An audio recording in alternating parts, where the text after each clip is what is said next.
Here we go. Whoa, whoa. Almost 60% ready to fuck. 100% ready to fuck. I need the chat to tell me when we're live, because I don't know if we are or not. Fuck yeah. Live event will be like 18 seconds. Fuck yeah. Doesn't like a intro come on or some bullshit? I can do the intro, but it's me doing it. Hey, we are live. We are here in the house with the mac and cheese up our butts, cheeks, sleeves. How's it going, everybody? Friday Night Fights up in your butthole, ready to get nasty, real nasty. Tonight's choices are the best 2000's horror remakes of all time. And this is the bracchetto for your moutho. Declect. Yeah. Here it is, right here. Time to get this party started right. Set it up, I suggest y'all. Set it up, I suggest y'all. Set it off. Set it off.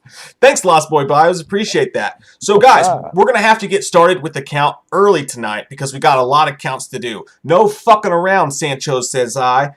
We're going right with that shit. As soon as we get a confirmation that Courtney and Vanessa and or Vinny are available to do our counting because we're stupid. The holy trifecta.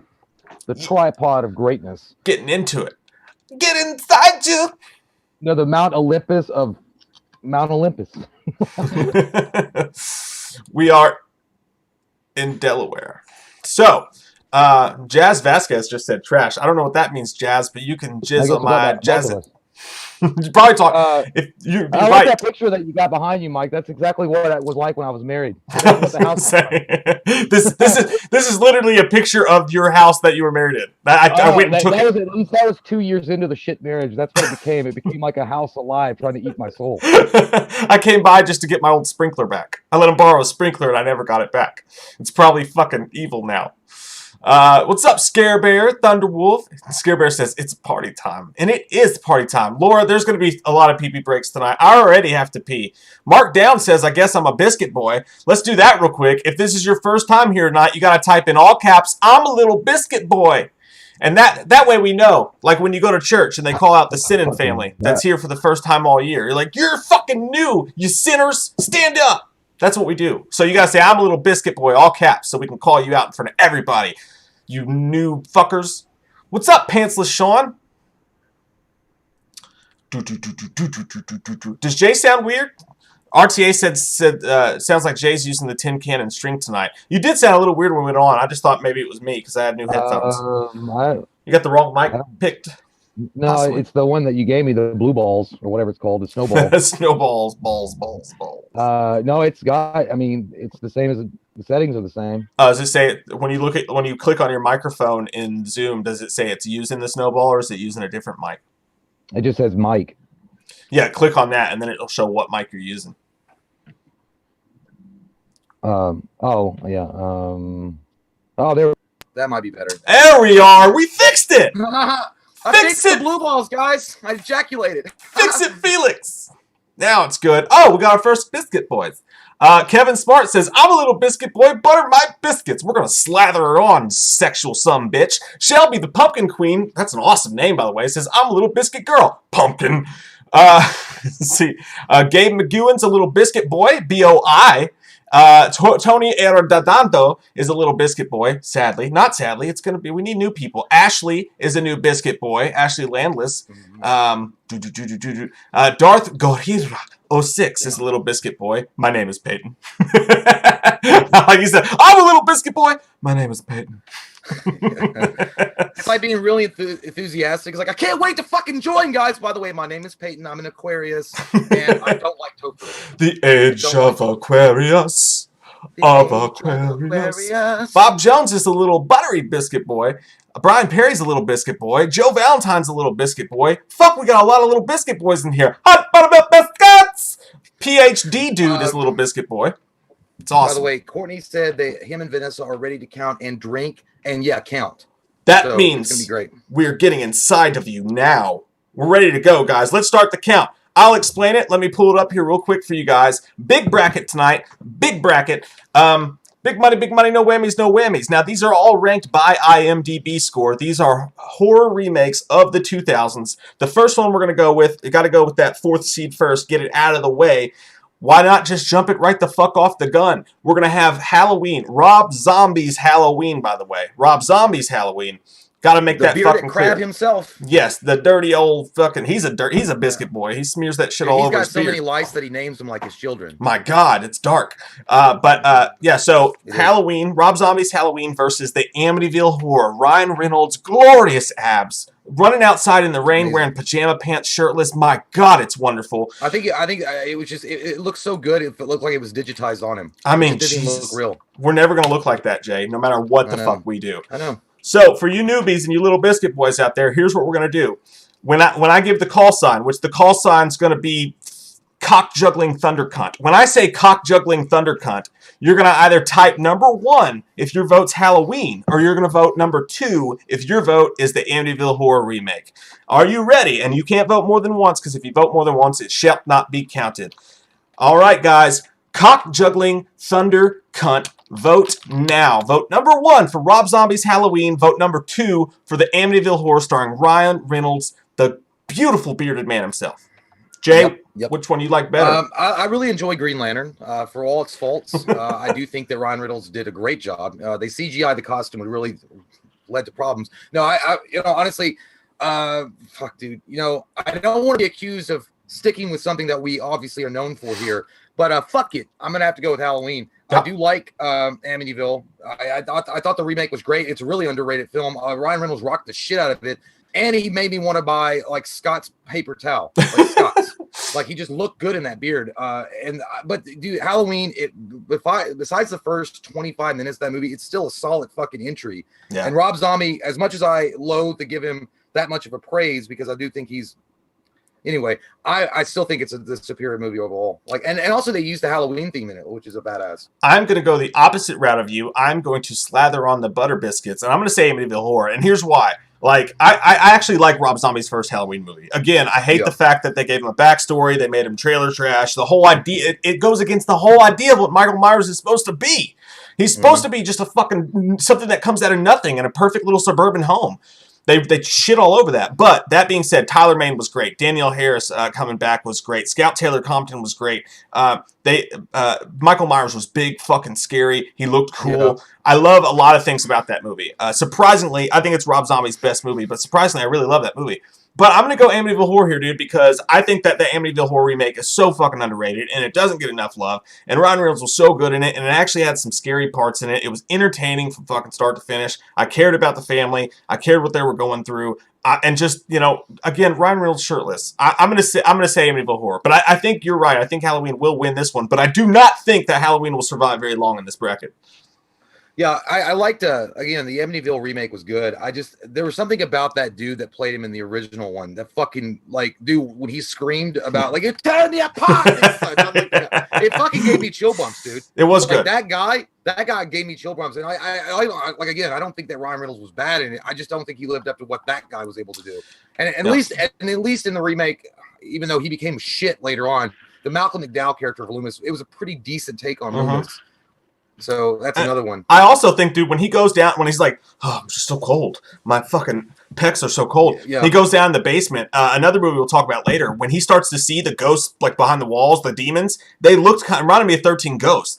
They looked good. They looked fucked up. They were actually scary. The whole drama with the family was actually really good, I thought. And I thought that the opening to that scene was really fucking scary. It was really good, yeah. I didn't get the little girl, though. That was always a weird thing to me, because I don't even think they mentioned that in the Amityville story. Oh, and when the hot babysitter comes over, too, by the way. Yeah. Not to cut off your thought, but the hot babysitter over, they fuck her up in the closet. That was a great scene, too.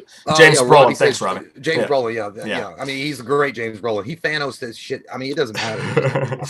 All right, I think everybody's looks like they're done counting, so let me go ahead and say stop voting now. Any votes beyond this point shan't count. Ken, we'll get yours in there, though. That'll be the last vote. But yeah, man, I have no qualms with sticking that bitch right there. I like it. I like them both. I like them both. It's really weird, man. Because Halloween is one of those movies. Again, I don't I think Rob Zombie butt fucked the shit out of the series after the first one. Yeah. But for the most part, what he did with that, like, yeah, I mean, it is kind of it's an interesting choice to make him a big, bulky motherfucker that stands like 6'5" or whatever. But that makes him more terrifying in a lot of ways. Like to make him big, giant. But it does take away from the John Carpenter fact that as a serial killer, Michael Myers is supposed to be able to blend in the crowd. You're not supposed to be able to pick him out. True. So he's a 6 foot regular dude, and you wouldn't know. There's two sides to it too, because I think after 8 fucking movies, dude, I think we kind of wanted to see a different looking Michael. Like, you know, I think we wanted to see a big brooding Michael, and Zombie gave that to us for the first film, and I give him credit for that. By the way, we missed the super chat and it's gone. Whoever has the Dave McCrae's "My Name Is Billy" icon, type in all caps your question. I'm so sorry we missed it. Rambling Movie Takes, thanks, man. He says, beer money for you, drinking a Miller Lite for you. Thank you, stop. We need it. We will need it. We spend a lot on beer. Yeah. Is it Miller Lite? No, it's. I've been watching the shit out of that Cobra Kai, and now I don't want to drink it because fuck that. But Johnny drinks Coors Banquet all the time, and I'm like, it's kind of cool. I know it's gross, but it's like it looks like 1980s, and he's drinking. And I'm like, man, I want to party with you, man. That's all you got's Banquet. Let's have it. Me and a buddy, like in the early ages of the internet, drove up to Prestonsburg, KY, in the middle of the fucking hills to meet these girls that we met on the internet one time. And they asked me like what I wanted, and I was like Coors Light. And they got me Coors Banquet. And it was the first time I ever even seen Coors Banquet. And I was like, what is this shit? No, dude, it tastes like someone poured Coors Light on a carpet. It's terrible. It's not good at all. Oh, well, you just suck. The banquet. Oh, yeah. Okay. So, we got the votes in. Oh, quickly. So it looks like Halloween is stabbing their way to the front in this first round. Butchering knife Ryan Reynolds right in the eye hole. We got 73 for Rob Zombie's Halloween to 40 for the Amityville remake starring Ryan Reynolds and his sexy abs and pecs. Give me that count one more time. 40 to what? 73 to El Fortio. Wow. Okay. All right. you people had to do was play zookeeper to the monkey until the monkey died of old age. Halloween is our first winner. Why don't I say Halloween V? What the fuck is that? What am I doing with my life? Halloween versus. Halloween versus mode.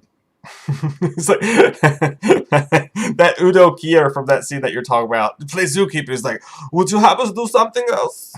Dude, I you know what? I just love that. He was so fucking pissed. It's like, you know exactly who escaped from here last night. So Halloween does get the win. It was the higher. Halloween is a 6.1 on IMDb. Amityville Horror, I believe, is a 6. So it's not an upset. Rob Zombie's Halloween wins the first round. We'll go over to the other side of the bracket now. Real quick, Sutter Gillette with the super chat. Thanks, man, for the super chat. Appreciate Gillette, the best a man can get. Gillette. He says, hey guys, how's it going? I'm on vacation from work right now. Cheers to you, man. Vacation. Awesome. Fuck yeah. This was the best way to spend Friday off. Love you guys, and hi to everyone in the chat.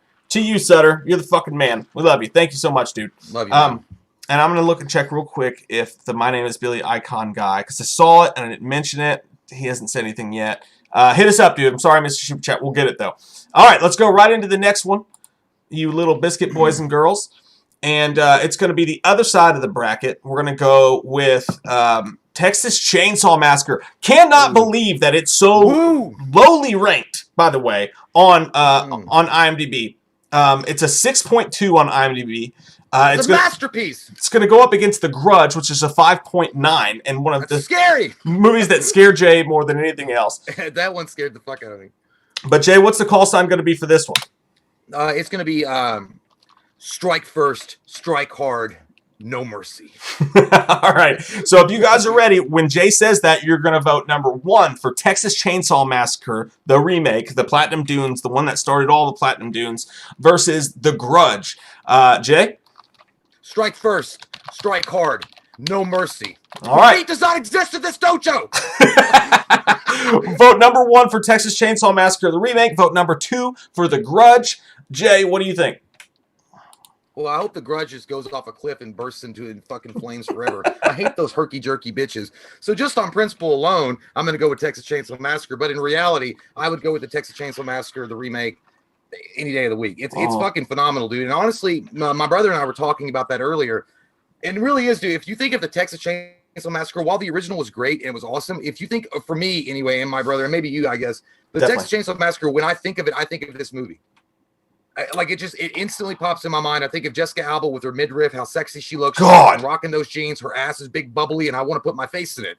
But it's so hot, it makes you angry. It makes you fucking angry. And you know what? They really, in a lot of ways, in the Texas Chainsaw Massacre remake, dude, they painstakingly made sure they paid homage to the original in a lot of fucking ways that more remakes wouldn't do. They actually kept the same formula, the same theme. They had a great atmosphere about it. So yeah, and while The Grudge is good, I never, obviously I would never watch goddamn Junon suck a big old butt yawn. I'm not gonna watch that. But I know that it's based on the Junon, which I hear is way better. Film overall, but again, The Grudge, for what it wasn't a bad film. If I'm just looking at it as a film itself, it's not bad. They cast Sarah Michelle Gellar in it. It wasn't a terrible film. It was scary for me because I don't like that shit. Yeah. Like, why can't you just fucking come at me like a normal ghost and float through the walls? Why you gotta walk down the staircase like Exorcist shit and burp at me? And why you gotta have your little boy fucking yelling out his fucking vagina mouth? Forget about it. Yeah, dude. Yeah, and you know how I feel about it. I think The Grudge sucks. Shit. I can't watch that movie without falling asleep. I love the Texas Chainsaw Massacre. It's my dark horse to win this whole fucking thing. Dude, they made him look so goddamn scary. Like, every time they showed him, he looked legit as fuck. And that movie was so good. It was such a good remake. Can't believe it's only rated a 6.2 on IMDb. Dude, Jessica Biel, like you said, so hot. Want to touch the hiney. And she was also awesome in the movie. The cast was great. I love the guy that played Leatherface. And that shot, dude, when that girl blows her brains out and the fucking tracking shot goes into the back of her head, my God. Dude, the shots of the house, how beautiful it looked when they're panning away from it. That movie looked beautiful, man. And it really... It actually, like, everybody's like shitting on, a remake. It's the reason that Platinum Dudes had that successful run of remakes, because it's such a good goddamn movie.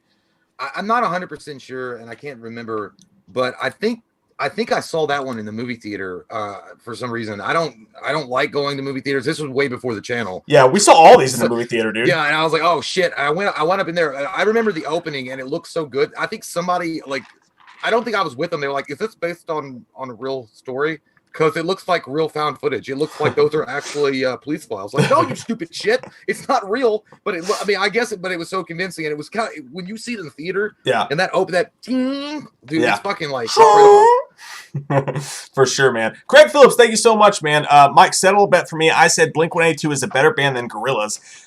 Yeah, and my wife looked at me like I was stupid. What? The Gorillaz got one fucking song. I got Sunshine. In a bag, I'm useless, but not for long. My future is coming on.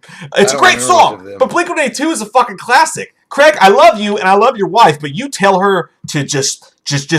I'm not even gonna say anything. You just tell her that you're good in bed, and she better just appreciate it, Craig. That's appropriate. I think that's okay. Holy shit. James Jackson, man, you're always fucking coming through with the goddamn haymakers. Thank you so much, man. Really appreciate that. I like that it's pink, too. Gets me excited in my tchotchkes. He says, how y'all doing tonight? Can't do much this week. Evil Dead for the win. Dude, can't do much. You fucking dropped $50. Jesus Christ almighty. $50? $50 madman. This guy's a madman. Get him out of here. Can't do much. I like this. But no, yeah, dude. Thank you so much. You know what? Evil Dead is fucking one of those films. That might be... Look, Texas Chainsaw Massacre is my dark horse like it is Mike's, but again, Evil Dead, the remake, man, I fucking kind of dig it. Like when I first saw it in the movie theater, when me and Mike went and saw it, I didn't like it as much because it had been overhyped, but watching it, I've actually watched that movie a few times after that, and I'm like, dude, it's actually not bad. It grows on you pretty solidly. Yeah, someone said my mic was too loud. I just turned it down a little bit, so let me know if it gets too low now. But just want to make sure. So we put the stop vote on that one. Sorry, we got too into talking about that. Having too good of a time. I've been having fucking anxiety attacks all week, so I started drinking a little bit early, so I might fuck up a few times. Are you drunk? Are you drunk? I had to start the whiskey at 8 instead of 9. Fucking goddamn COVID exposure got me scared of my chutchkes. Yeah, Turtle Power says same for me. Mike's too loud, Jay too low. When was I turned mine down? Goddamn delay.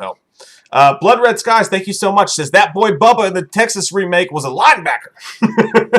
Larry Tate, office linebacker. I get it. Yeah. Thanks, Blood Red Skies. Carrie Crownless, I love you, Carrie Crownless. She says Texas Chainsaw Massacre is actually loosely based on Ed Gein. I remember seeing that. Also, love you, Wham Fan. Love you, Mike and Jay. I hope Mikey Leatherface does a guest appearance. You know what? That leather gives me a fucking sore throat, and I'm so scared of all of those things right now that I will not put on the leather face tonight, but you'll see them soon, for sure, Carrie. Don't put thank your you so dirty, much. diseased mouth in that. Don't you dare do it. Don't you dare do it and breathe it in later. I did it the other day, dude. I did it Monday for that. On our Patreon, I'm doing as Leatherface, I'm doing the weekend football recaps for because Courtney asked for it, and I got done doing it because I sat there for like an hour. And, like, you know how it is, that leather, that latex. Like, my throat was fucking hurting all goddamn day. And I was like... Well, I mean, thankfully, I've only wore the Michael Myers mask. I think, I don't even know how many, a couple of times when we've been doing the sketches and stuff. But that Slender Man mask is a dream. It's a dream in a basket. Yeah, it's just smooth, dude. Because it just breathes. You lucky bitch. I love it. Even when you do Loomis, you don't have to put on a fucking mask.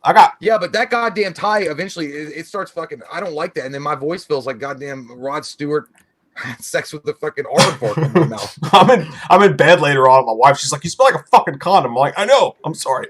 Logan Hennessy. Does that get you in the mood? Does that get you in the mood? Does it remind you of the old times when we had to use condoms? Those things stink. Logan Hennessy. That's an awesome name. It's like Wolverine and alcohol. Thank you, man. He says, "I'm back, guys. Not all good news, though. I got called off tonight. Theaters aren't doing well in my neck of the woods. Excited to be back for this, though. That sucks, man. Sorry. Dude, we need theaters. We need movie theaters. They're going to come back. They're going to be fine. Don't listen to the news. Don't listen to the internet. The world will forever appreciate movie theaters. And you know what? But you got to be safe, and you got to wear a fucking mask. Absolutely. So that we can keep theaters alive. Sorry you got called off tonight, Logan. Thank you so much for that, man. Really appreciate it. You didn't have to do it. None of you guys have to. We appreciate all you guys. And we love you. Deep into the night. To the night, no faking. Cooking MCs like a pound of bacon. Burning them. Symbol. I like John Lennon. Was that John Lennon's song? It's the Beatles. Love, take me down to the streets. I love that song. Yes, it was great. You scared me, dude. You went, oh, and then you went. No, because I was thinking, I felt like the thought was escaping my brain, and I tried to keep it in my head. I was trying to reach up. Get back inside. There was a song I was listening to today, and they were like, John Lennon actually provided background vocals for it, but wasn't credited. I don't remember what fucking song it was. Hey, what's up, I listened today. Chris Arnaud's here. His new name is the VOD Fathers, the VOD Fathers. That's a great name, dude. I love it. That's fucking smart as shit. And I love you. Good Real Hunting. Thank you so much. Cool fucking name. Says, first time watching the live stream, having a blast. Keep up the great work. They're Little Biscuit Boys over there. Good Real Hunting. That's a dope name, man. I like it. How about them apples? I got a number. I got a number. Remember from Good Real Hunting? And I was like, some people were talking about, Laura said, are you working on the T-virus for the Corona? Yes, we're actually conducting experiments with the T-virus as well as the G-virus. Promising news on that. However, there are some strange side effects. People become sexually aroused and want to smoke all out of the giggle bush, and then their face melts off, and then they eat you. So we're definitely encountering some problems with that. But you know what's strange is I used to work for CVS. And the colors and the schemes, look, a greedy corporation that doesn't give a shit about its employees or workers or the public. The bottom line is that it's not that much of a jump for me. So welcome back, Connor. Tom, I'm green. I'm green. Speaking of the giggle bush says, you know what helps anxiety? Kush. Not me, dude. Anxiety. Kush sends me into fucking even a further anxiety. Fucking so it throws me out. We love you too, Michelle. Thank you. Kush. You know, giggle bush. I thought you were talking about the ZZ Top thing. Give me some tush. Oh, man. It's hot in here. So we're just waiting on the count for this one, guys, and we'll jump right into the next one. I'm sorry. I'm fucking stupid. Oh, you already had it? It was already there. Yeah. Wow. Kyle, Leatherface had a conniption fit all over this shit and chainsawed the hell out of their family lineage. Good. 89 to 5. 89 to 5. Fuck, my I said, God damn. Texas Chainsaw Massacre was option 1, right? Yeah. So yeah. And then the gif is like Leatherface going. Yeah, I'm happy. I was kind of scared because Texas. I need Texas to last a while. It's a 4 seed, dude, but it's a great fucking movie, man. Way better than a 4 seed. All right, we'll get right into the next one, guys. We're going to the 2 and 3 seeds now. We're going, let's go to the 3 seeds first. Fright Night versus the Hitcher. The call sign's going to be, you like my tater skins, bitch. So, yeah, I do. I especially like them frozen like TGI at Friday. Tater skins. So when I say, you like my tater skins, bitch, You're going to vote number 1 for Fright Night, the remake, Anton Yelchin, Colin Farrell, or you're going to vote number 2 for the Hitcher, Sean Bean. Ready? You like my tater skins, bitch. Vote now. That's when you buy the TGIF frozen potato skins and you ask your date, you're like, you like my tater skins, bitch. Take that damn thing off. Yeah, I was gonna say, get your panties going. It sounds like Ronnie, dude, from Halloween 1. He's like, you don't like tater skins? You're probably queer. You gotta stretch that out. He's like, he's probably queer. Doesn't like my fucking bacon bits. Maybe I'll just fucking flap my goddamn dick all over them flappy titties.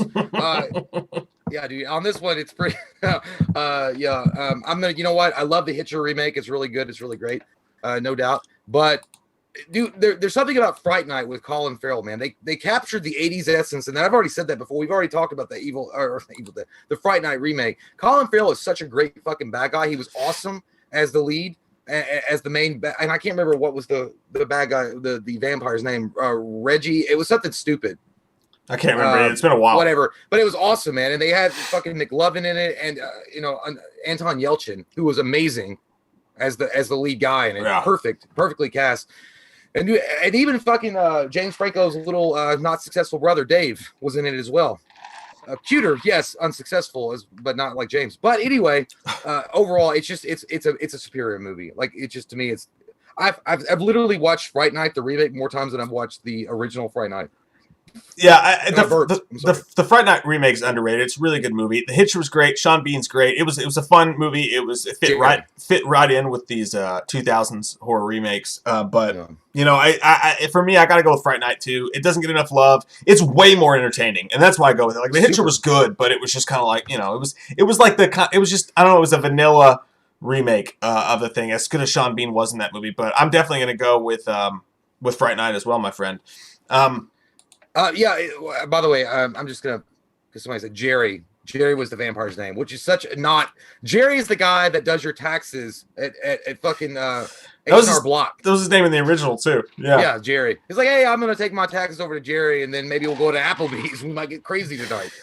But it was great, dude. And Colin Farrell, he really rocked the shit out of it. Yeah, I really wish he'd come back and do more like I don't know, villainous roles. Yeah, and at the same time, man, Anton Yelchin did a couple of horror, he did Green Room. He did another one. He's great. He did Odd Thomas, I think. Odd Thomas was great. And he did another one that I can't remember the fucking name of it. It involves an ice cream shop. It was the girlfriend. My ex-girlfriend something, like, whereas he buried his ex-girlfriend, she comes back and she starts terrorizing him. That's the one. That movie's fucking badass. He clearly liked horror, and he at the start of his career, like, was doing a lot of horror stuff, and he was really fucking entertaining, man. And I think he would have had a great long career doing horror stuff. So sad. Yeah, and he was in Star Trek too. Yeah, man. And so Lance Hansen, thanks so much for the super chat. Hi, Mike and Jay. Hi to you. Hi to you, sir. Hi to you, sir. Jay, hey. Well, never mind. It's probably back there behind you. What? I was gonna say, you gotta show them that shirt you bought me for my birthday, dude. Oh yeah, I can get it. We'll wait when we go pee, and then I'll bring it back. I got Mike this badass shirt for his birthday that's coming up. It's September 20th, by the way. Hash brown it. Hash brown it on the internet. All right, you know what I'm talking about? Hash brown. We watched the movie Mike's birthday. Hash brown that shit or something, and put it on the internet. Not yet, but soon. That's why Cobra. That's you gotta watch it, dude. Cobra Kai. Johnny Lawrence doesn't know anything about the internet, and he saw a hashtag, and he's like, He's like, yeah. He's like, but when Cobra Kai pops up on the screen, I want it in Chrome, and then throw some Thunderstruck up on it. And the girl was like, yeah, but I don't think we can. Thunderstruck. Yeah, she's like, I don't think we can afford the royalties. Right? He's like, what are you talking about? I own the cassette in my car. And then he's like, and by the way, put some hash browns under it. Hash brown Cobra Kai or something. I gotta watch that, dude. I finally got the okay from the wife, by the way, because the only reason I haven't been watching it is because I didn't know if she wanted to watch it. Stop voting, by the way. I think everybody's had a chance to vote. Sorry, I keep forgetting to do that. Yeah, so I said, send it. He was like, send it to the internet. But like, you and Cody keep like hitting me up about that. Like, watch this shit, and I don't, because I didn't know if Katie would want to watch it or not. So I was waiting. You know how it is. But she's like, I'm probably not going to watch it. So I was like, I'm going inside of that tonight. It used to be women that I went inside of. Now it's Netflix shows. Get inside you. Welcome me to stream. Forget that they were young and stupid. Get inside you. Gary Catlow, thank you so much. Says, I was watching a video on YouTube about horror movie weapons, and I found out the Scream knife is on the front cover of Friday the 13th, Part 4, 7, and 8. No fucking shit? No way. The Hunter 70, whatever? I have a version of that. The Hunter knife, yeah, that's right. Yeah, whatever it's called. That's dope as shit. Thanks, Gary. Gary, appreciate it so much. Even though we live in Kentucky, I don't know my knives or my guns very well. I guess I'm going to be out. You got to get to Googling. It's the Google. The Google. I ain't going to that goddamn club. I ain't queer. What are you talking about? Lazarus Soul 82, thank you so much. Says Colin is going to steal the show on that Batman movie as the Penguin. Ooh, what's up, Mike and Jay? By the way, he said, "Ooh, what's up, Mike and Jay?" Hey, yo, what's going down? Thank you so much. Hey, by the way, you don't want no beef? You don't want no beef? I don't want beef. By the way, I was going to say some good news, and I think Vanessa will get. She'll like this too. I think she posted about it on Facebook. This is unrelated to horror, but Henry Cavill has signed a 3-picture deal to return as Superman. Did you see this shit? No, it comes from We Got This Covered, dude. It's from We Got This Covered. No, I think it was on a couple other sites. It wasn't just We Got This Covered. I'm telling you. I only saw it on We Got This Covered. With options for cameos. I only saw it on We Got This Covered. So We Got This Covered.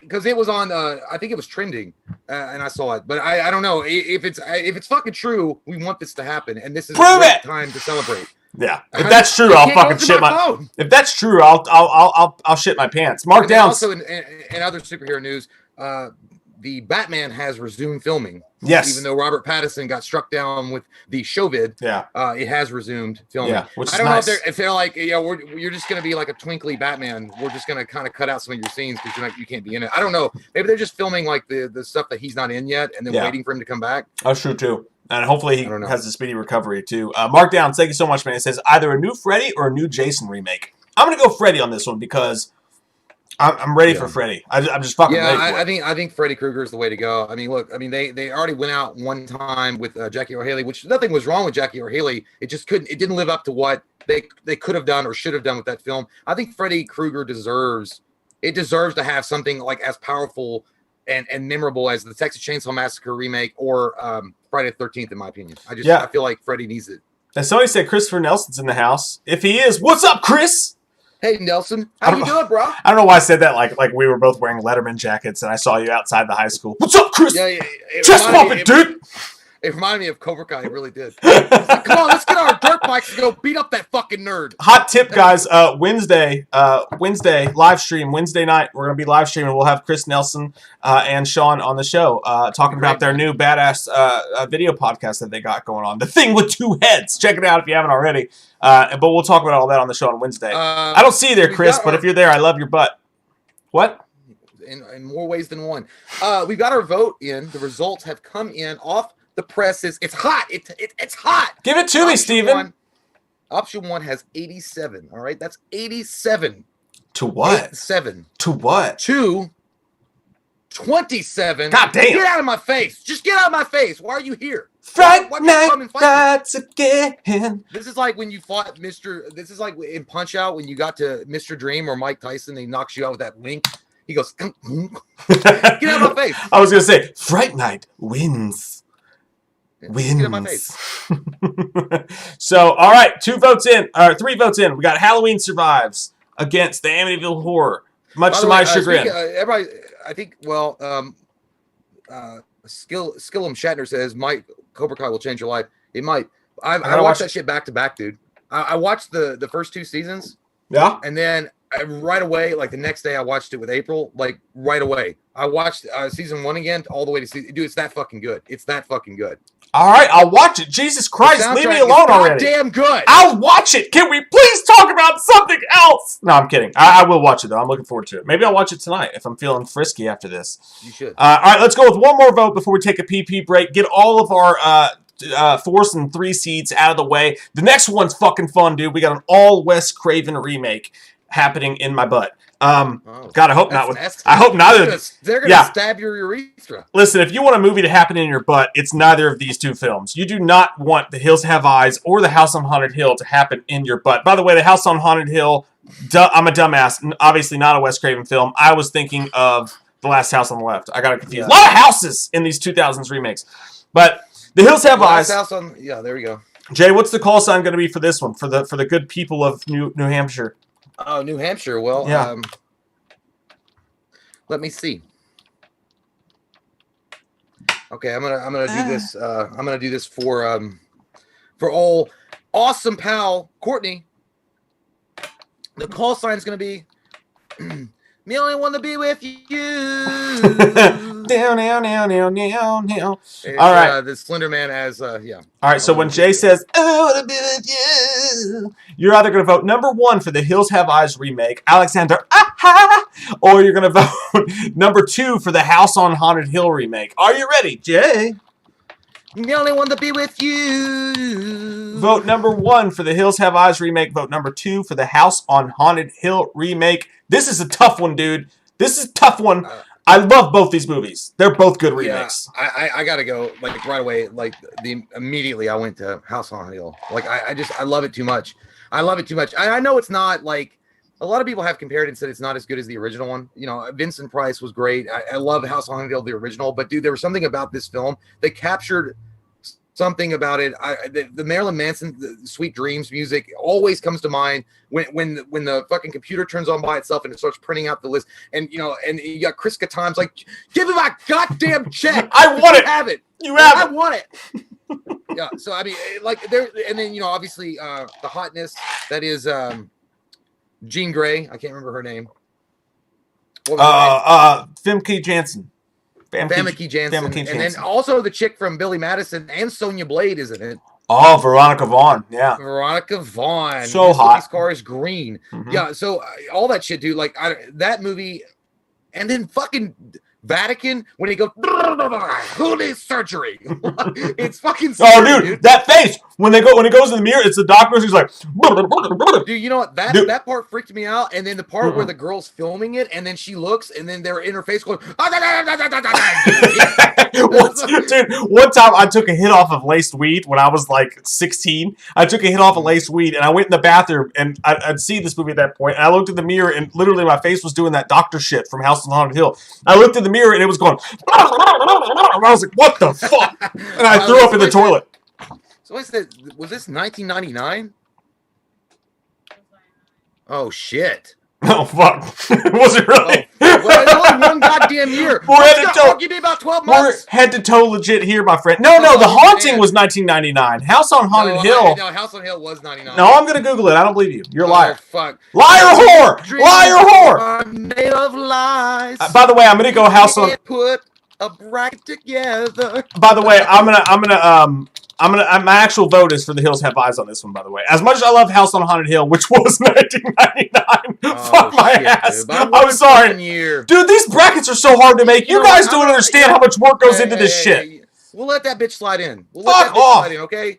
It's like when a high school... Damn it. It's like, hey, look, he's 17, but he's a fucking great athletic college basketball player. We're going to let him play. Okay? Stop fucking bitching about 12 months. Shit. It's fine. He's great. I wish I knew it was 99. It would have been a lot fucking easier to do this goddamn... This bracket was a bitch to put together. But anyways, I'm going... I know this is going to come back to bite us. I know it will. But I'm going the Hills Have Eyes anyways because I don't want this to survive because then it further reflects on my failure to make this bracket. I work for Umbrella. Okay, we're used to it. But I'm gonna say... yeah, Charles McMahon said house is DQ'd. You're disqualified. You used a steel chair. I'm gonna go Hills Have Eyes though, man, because that movie is it's one of the few movies on this list that I God rest Wes Craven, man. I hate to say it, I like it better than the original Hills Have Eyes. Yeah. I thought it was meaner. I thought it's an easier watch. I thought it was well done. Granted, I saw it before I saw the original Hills Have Eyes. That would have skewed my opinion had I saw it back in the 70s. The baby thing was fucked up. The movie was ballsy. Like, why'd you put that shit in there? The unrated version of it was super fucked up. Yeah, it was a nasty, gnarly, fucked up movie. And it was right in the age of when they started releasing these DVDs. And they were like, no, you got to get the unrated DVD, dude. The unrated DVD is going to fuck your mind. I sound like Macho Man. The unrated DVD. But the unrated DVDs were like all the rage at that time. And they were one of the first ones to really go hard with it. My vote's the Hills Have Eyes. But stop voting, by the way. I think we got all the votes in. Hopefully we don't have to. Father says, here at Umbrella, we strive for excellence. I remember that shit. But yeah, dude, The Hills Have Eyes, the remake it really was. It was a disturbing ass film. But I always felt like The House on Haunted Hill was disturbing too in its own way, its own kind of fucking twisted way. But it was fun. The ending always like was when he was like, "I was adopted." I'm like, "Oh shit." I do love The Hills Have Eyes though. That was a fun Vincent Price-esque type 2000s or sorry 90s remake. Darkness gets out of it. Wait till the darkness gets. That's some different shit. That's a whole new different shit. Oh, my bad, guys. I didn't mean to put a 99 movie. I love Chris Kattan though. He was like, "Yeah, oh man, I really got to get laid before I die." He's like, "So how you doing?" Yeah, I'm all right. Sutter Gillette, thanks for the super chat, man. Says, hey, Mike, I'm glad you liked my impressions. It would be a dream of mine if we could do a live stream with y'all like Michael Chapson reading scripts. Who knows, man? You never fucking know. By the way, Sutter sent some badass impressions over of him doing. He did the Batman versus Mark Hamill's Joker. I'll send them to you on Facebook so you can check them out too. I don't want them. He did some cool shit. You're great, Gillette, but I'm not. He did some awesome shit, man. He did some really good, funny ass impressions on there. And he kind of looks like Seth Rogen. And I mean that in the best of ways. Like, you're handsomer than Seth Rogen. But I wouldn't mind looking like Seth Rogen. That's Sutter's a good-looking guy, man. Yeah, for sure, man. And he's got the comedy chops, too. So, sexy guy, Sutter Gillette. We love you long time. Eggshin says, I love Kentucky. Great bourbon. Yes, sir. It's good. That's what I'm doing right now. We got a dynamite basketball team if you like basketball. We do. we got some horses, too. I got to piss, dude. What's the vote? Well, Courtney's kind of got a point here. I mean, we might have to do this, man. We might have to fucking Rocky Ford and throw in the goddamn towel. Hills Have Eyes should win just because House on the Hill was 99. No, I agree with that, but I want to know. DQ. But I also want to know what it looks like. What it looked like. Well, okay, so the votes came in, and it's a staggering defeat, I'm pretty sure. 101 was option 1. 101 votes for option 1. Okay, so it won anyway. We don't have to DQ it. It won anyway. 101, 101 to 29. It bitch slapped it all the way back to a house that wasn't haunted. So we're all good. We're all good. No worries. No, I fucked up, but it's all right. I fucked up. Yeah, so we're fine it's like that vote, like literally, it hit it so hard the house became unhaunted. That vote. So now, why am I putting these movies all the way over here? I shouldn't be doing that. I'm all get him a body bag. Yeah. It's been a long fucking week. I love that scene that they brought all those guys together in season 2 of Cobra Kai. It was great. God damn it! If someone says Cobra Kai one more time in this fucking chat, I'm gonna shit on your breakfast. Suck on this snake penis. How about that? So we have our official bracket. No more. Oh, we have 2 more play-ins. God damn it! All right, but I really got to pee. Get the play-ins out of the way before we take a bathroom break. I can't. I got to piss, dude. I got to piss real bad. Well, all right. Okay. Okay. Well, you got to go real bad. Let me go pee. Okay. I got to pee in the toilet. I'll go after. Okay. Okay. Okay. Go pee in that toilet.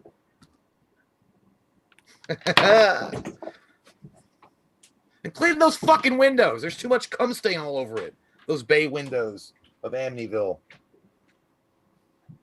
Cobra Kai. Man, I love that show. I can't wait till Mike watches it because I want to talk about it. I want to talk about it with him. Look, it's so strange because it makes you feel like empathy for Johnny, and it's like a redemption story. And Daniel's an asshole in a lot of ways, but you still get the vibes of Karate Kid from him. I don't know, man. But Johnny is fucking great, man. He's so good. Cobra Kai. All I see around me are a bunch of pussies. Like, I used to be a nerd like you. Well, maybe not that bad, because I used to hook up with hot babes, but...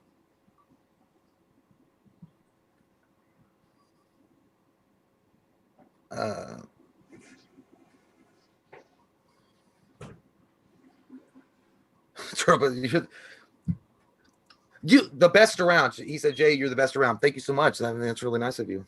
I don't disagree. No, I'm kidding. But yeah, they haven't played You're the Best Around. Nothing's ever gonna keep you down. They haven't played that one time. And I'm like, what the shit? They're playing everything else. I want to hear that once. But dude, I'm not gonna lie. Every time they have a Miyagi flashback, my shit gets fucking locked up with tears. I'm not kidding. I mean, I have to shut it down and breathe. It's like the dam got broke in my eyelids. RTA Oh, I don't know. What the fuck is that? Is that a code for like robotics? Or Rotolo 1. Chuck Norris would whoop Johnny and Danny. Yes, he would. He would fuck them up. Like, listen, Chuck Norris could whisper a word and a hurricane would stop. Like, there's nothing to defeat Johnny or defeat him at all. So, yeah, that's fine. Korjai. I hate Korjai. He said, hey, Jay, favorite fight scene from Cobra Kai? Dude, it's got to be. I love the All Valley at the end of season 1. I love that they brought it all back. I love the All Valley tournament, but I would say it's got to be the hallway scene in season 2. Man, that shit looked great. It was choreographed really well. I mean, it's kind of unrealistic, yes, because they would definitely have like security in there or something breaking it up, but it looked great. And man, you know who I like, man? I kind of dig Hawk a little bit. I do. I like Eli. I mean, he's a prick and stuff like that, but you know, from what he had to go through and suffer through, and the fact that I love that he's like, I flipped the script, bitch. He didn't say bitch, but he flipped the script. I love that character development. I can't wait to see where that's going to go from here. Michael Van Kirk says Chuck Norris knows Victoria's Secret, and that is truth. He knows, and he won't ever share it. Scare Bear says, what did you get Mike for his birthday? You'll see. I got him like 2 things, but you know, they're not like anything like super special or anything. I didn't get him like, I don't know, a goddamn statue for fertility from the lands of Egypt. But I mean, I liked them. I thought they were cool.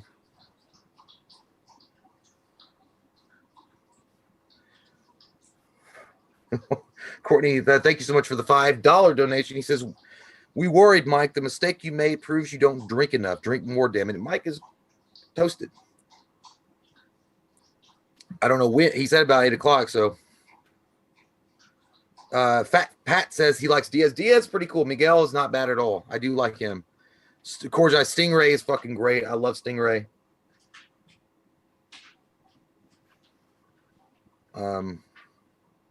What in the fuck is going on with this delay? Guys, I'm trying to keep up with your chats, but it's like this delay is happening on my screen. What? It's like Mike's here, but he's not here. Is Mike here? No, he's not here. What the shit is all going on? What the fuck is going on with my phone? It's all possessed and shit. Oh my God. Somebody's spying on me. I don't know. What the? Oh shit. Oh, there we go. I got it. I'm fucking stupid. I was like, hi, Brian. I figured it out.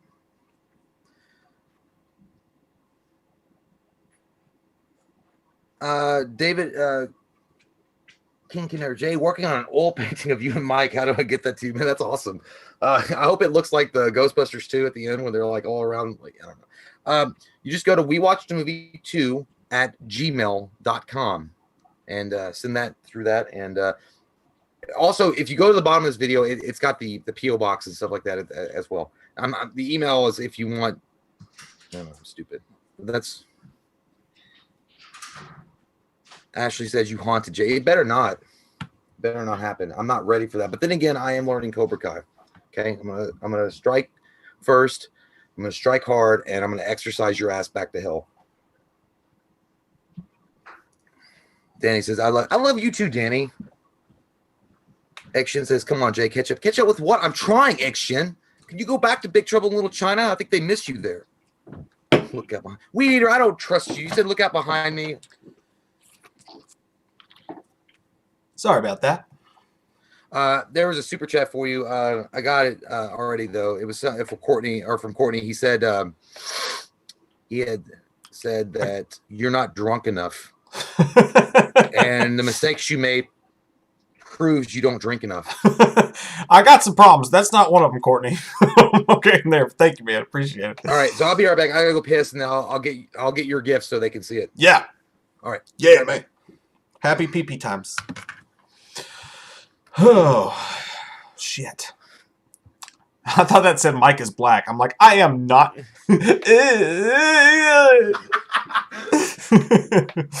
says Mike's back.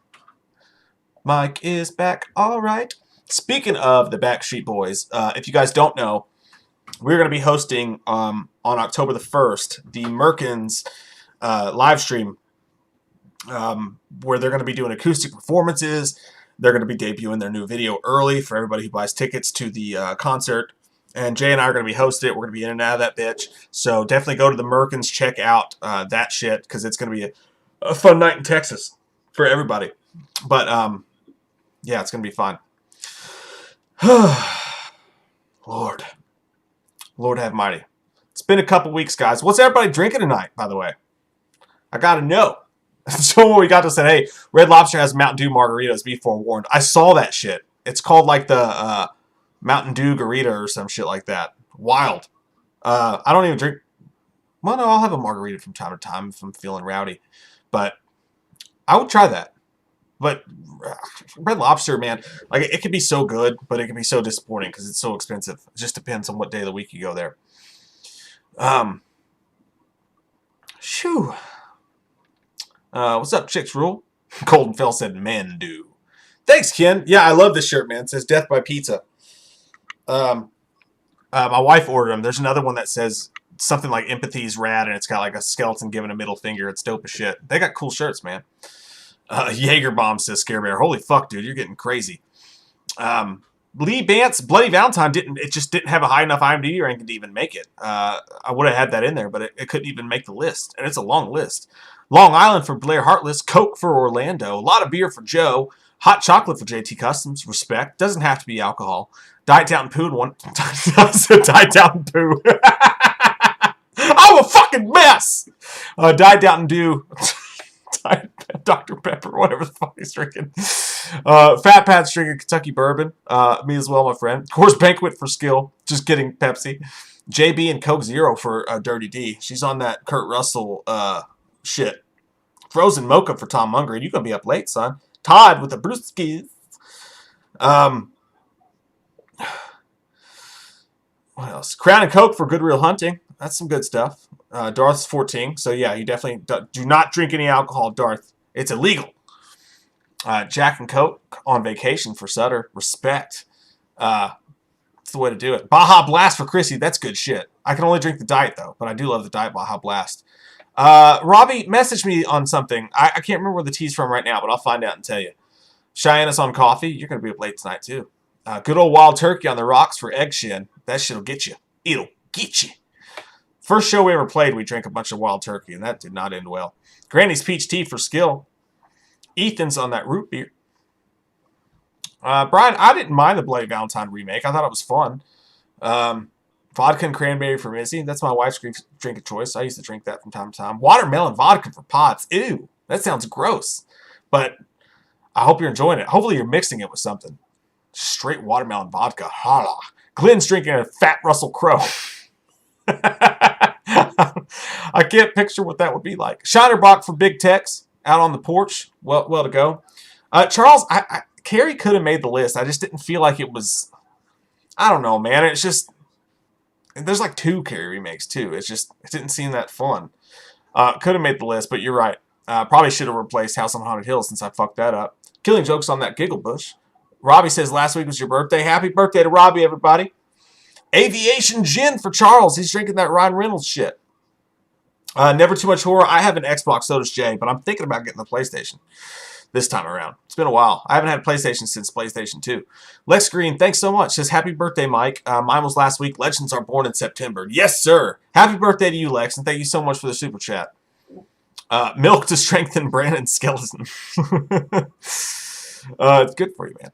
I had to help my daughter with an article for 5th grade work about why they should allow them to have chocolate milk and not just white milk. I had to help her argue it out, and I was getting into that shit. I was like, man, it helps kids make good choices. Yeah, sure, it has more sugar in it, but you know, it's a choice a kid can make without having too much of a consequence. We went deep on it. It's fun. I can't help with like math or any of that shit because I'm stupid, but when it comes to the writing stuff, I'm all in that bitch. What's up, Jay? Hey, baby cakes. God, it smells so good in here. Does it? It smells like pumpkin. I can't smell anything. Because you're dying, bitch. I know. Hey. All right, so this is what I got Mike for his birthday. I thought I dug it. I saw it immediately, and I was like, man, this is like perfect for both of us. But yeah, look. I love it, dude. I fucking love it. It's the coolest shirt of all time, man. I'm too old for this shit. The only way it could be better, dude, is if he was butt naked in the bathtub with all the bubbles. Yeah, dude, like you could put like anything on it. Well, because it was a custom, but I like this one. And then there was another one with Mel Gibson saying he was like, "Don't cry, have a French fry" or something. I was like, that was good too. That's for all the people that think this is heavily influenced and we rigged the votes for Halloween. It's like, don't cry, have a French fry. It's a fucking great shirt, dude. I love it. So I cannot wait to put that shit on my body. As I do with most gifts you buy me. Even if he buys me coffee, I just rub it on me. The only people that wear those kind of shirts aren't pussies or nerds, okay? Cobra Kai for life. Don't be a pussy. Goddamn Cobra Kai. It's a dope shirt, man. All right, let's get into this bitch. Going right on along with the next play-in round. Only one more play-in round to go. We've got Evil Dead versus 13 Ghosts. Now, this is a tough one because 13 Ghosts is a dark horse, man. A lot of people really love that movie. I love 13 Ghosts. Is it my turn to do the call sign? Yeah. I'll do. You know, she's no Sharon Stone, Sydney. She's no Sharon Stone. No Sharon Stone. So when I say that, you're going to either vote number 1 for the Evil Dead 2013 remake, or you're going to vote for fuck my ass. You're going to vote for 13 Ghosts. Oh, for fuck my ass? Is that on Pornhub? Is that the special? You got to sign up for that. You got to be a member. So either the Evil Dead remake or 13 Ghosts. Vote number 1 for Evil Dead. Vote number 2 for 13 Ghosts. She's no Sharon Stone. No Sharon Stone. Vote now. Evil Dead or 13 Ghosts. That's tough, man. You know what? Honestly, it wouldn't have been that hard. You know, if it's never that hard. But no, it wouldn't have been that hard if it had been like right after I got done seeing the Evil Dead remake when it came out. But honestly, after watching Evil Dead, the remake several times, I still got to go with 13 Ghosts. You guys didn't see that coming. 13 Ghosts. like, dude, you know what it is? I love all the ghosts in that. I love the villain, the main villain, the actual villain in it. The fact that he traps the soul. I love Matthew Lillard. That he was like, there are ghosts downstairs. He's like, goats? He's like, ghosts! As in Demi Moore and Patrick Swayze, Unchained Melody. Ghosts! Yeah, dude, I just love that whole. I love that whole thing. Shannon Elizabeth, is that? It wasn't Shannon Elizabeth. That's her. It was Shannon. Yeah. She was great in it, man. And look, I get that it's not super scary. It's not, but I love each ghost as being unique. I mean, all of them. You got the angry princess, the torn prince, Juggernaut.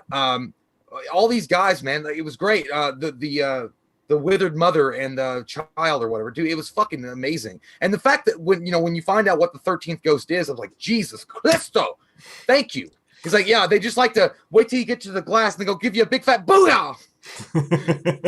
I think, but Evil Dead's great though. Evil Dead the remake is great. I don't have the same affinity for 13 Ghosts as you do. I have a big affinity for Matthew Lillard. Like, I love that guy so fucking much. And I thought the ghosts looked cool and they were scary. I thought the movie was a fucking mess though. So my vote's for Evil Dead 2013. I thought it was genius to do the movie the way they did it. I thought it was fucking Gnarls Barkley. We didn't enjoy it when we watched it the first time because it got built up so much. They were treating it like The Exorcist. They were like, you're gonna puke, you're gonna need to be taken out in an ambulance. And we watched it, and I think we had a couple drinks on the way there, and we were like, this shit's not even fucking, and we were almost mad, so like we didn't like it. But upon rewatch, it was like, man, this shit's gnarly, and it's fun, and they do a good job of using the Evil Dead without harkening too much back to it, and just the gore and like the fun of that movie. It's definitely Evil Dead for me, but I enjoy 13 It grows Ghosts. on you, man. That's what Evil Dead the remake does. It grows on you like toe fungus. You're like, I got to get the tough acting to acting because that shit's getting all over the place. But yeah, dude. And also, I had 13 Ghosts. I remember watching 13 Ghosts and having it on DVD. And then on DVD, it had a special feature that it went through each ghost. And he was talking about each one, like a bio for each ghost. Mm-hmm. Dude, I love the villain of that movie. Like, I can't remember his name. Cyrus. I think it was Uncle Cyrus. Yeah. Fucking great, dude. Amazing. And the guy that played Monk, the dad in it, was perfect. Yeah. Yeah, dude. It was just, I don't know. I have such a strong, you know what it was? It was like a Universal Studio horror ride that just really kept all the paces going. And it was like a roller coaster. It was just fun.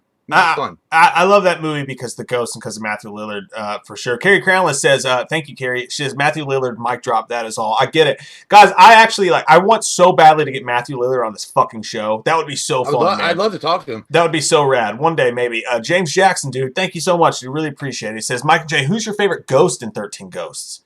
That's, man.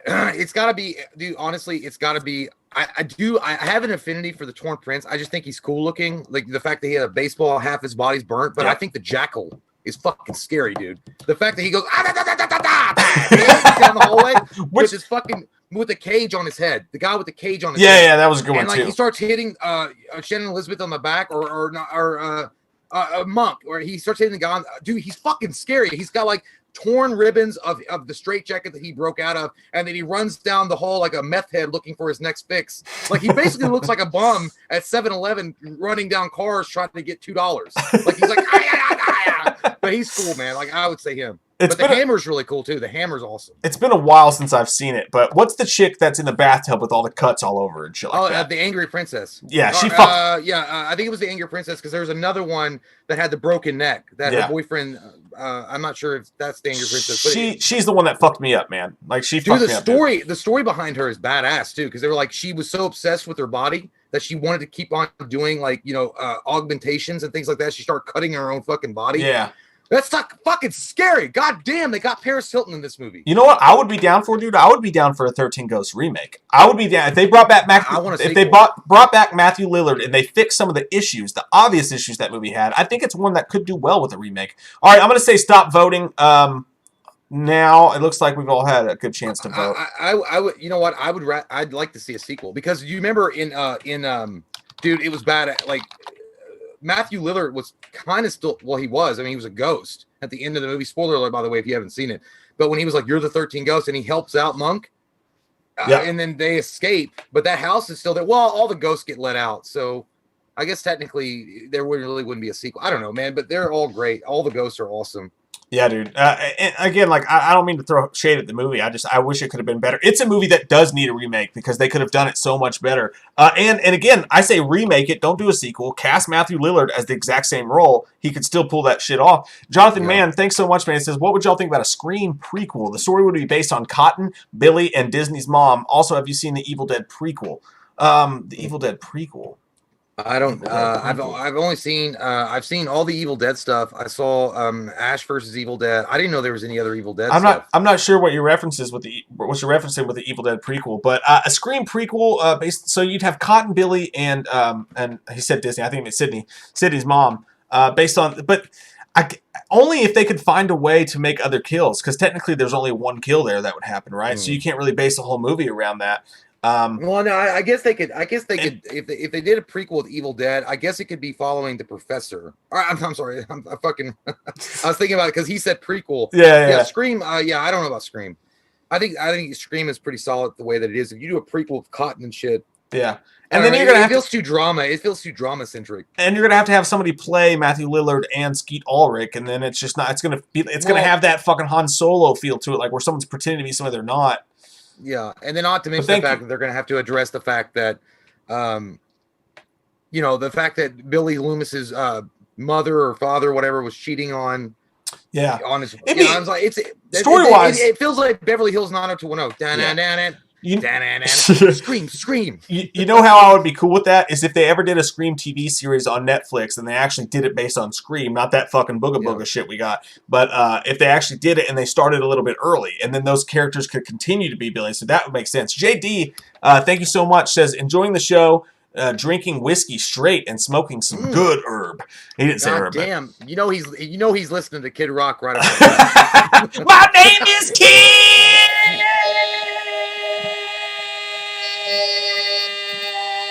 Kid Rock. Sound like you died for a second. That was your death rattle. Shiver. But he said it's been a long week of doctors and ER visits. Thanks for the laughs and good time. Man, that sucks. I fucking feel you, dude. I feel you. Thanks for hanging out with us, though. Drink for you, man. Let's relax and have a good fucking time tonight, man. Put the week behind us. Bruce Campbell just pretty much put his boomstick all over this and blew his load. We've got option 1 at 91. The lineage of Bruce Campbell, Evil Dead remake at 91 to 41. Get out of my face. You don't shop smart. You don't shop S smart. Evil Dead walks away victorious. Evil Dead is the winner. The winner. All right. One more play-in, and then we're fucking done with the play-ins. We can get right into the big bracket, Dick. I gotta get that off there. Hang on. Get out of here. Get out of here. You two.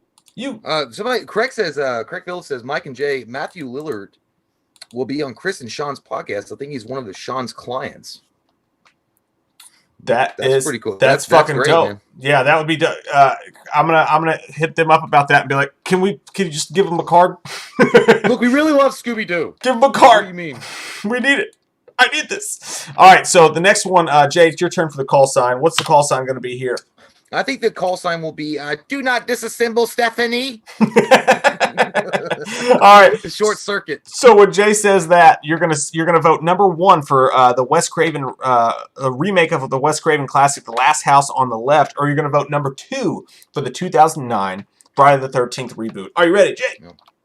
Do not disassemble Stephanie. Vote number 1 for The Last House on the Left, the higher seeded of the two, if you can believe that. Or for the Friday the 13th reboot. Now, and again, guys, the way I ranked these, I used the IMDb ranking score, so that's how they're seated. Last House on the Left, I think it's a 6.3 or something like that. Maybe no, it's a 6.5. And Friday the 13th, the remake, is only a 5.5. It barely even was able to make the list, which is crazy to me because it's such a good reboot. But these are both good movies. I think we're both universally in agreement about this one. I mean, I just think it's obvious. I think look, let's get the machete out of the way. Let's get the machete out of the room here and just talk about why Friday the 13th, the remake, is superior. And it just is. It just is, man. Like Derek Mears that played Jason in this fucking took it to another level, man. And the guy is so humble and he was so honored to be a part of the franchise. I watched the behind the features with him explaining about how much it meant for him to be Jason, dude. The guy is such a sweetheart, but he rocked the shit out of this dude with the back hit, which I really appreciate that at the very beginning of the movie, they pay homage to that. Mm-hmm. And then it's fucking scary, dude. He runs at the camera. He's like, ha ha, I hope you have insurance, bitch.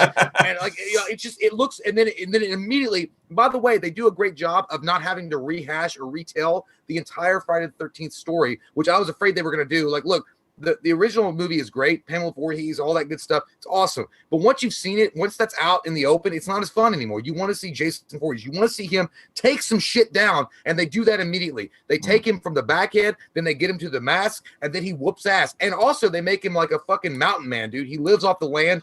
He has secret tunnels that he goes underneath and he fucks shit up. So he's not supernatural necessarily. Yeah. He's just like this mountain man kind of redneck dude that has survived on his own, and he's fucking bulky and built. That goddamn guy pulls tractors for a living. Yeah. No doubts about that. And that's Friday the 13th. I agree with you. I agree it's Friday the 13th with this one. But you said all the great points about Friday the 13th. The only one thing I want to mention about Friday the 13th was that opening was so fucking genius, man. Where they bring out this crew of campers and they let you get to know them for a second, and then they kill them all off in the most heinous of ways before the title even drops. And they kill everybody in the movie except for one girl, and then it's like, boom, Friday the 13th. And then we have to do a whole new cast. That was fucking genius. That was so genius. That was great. Right.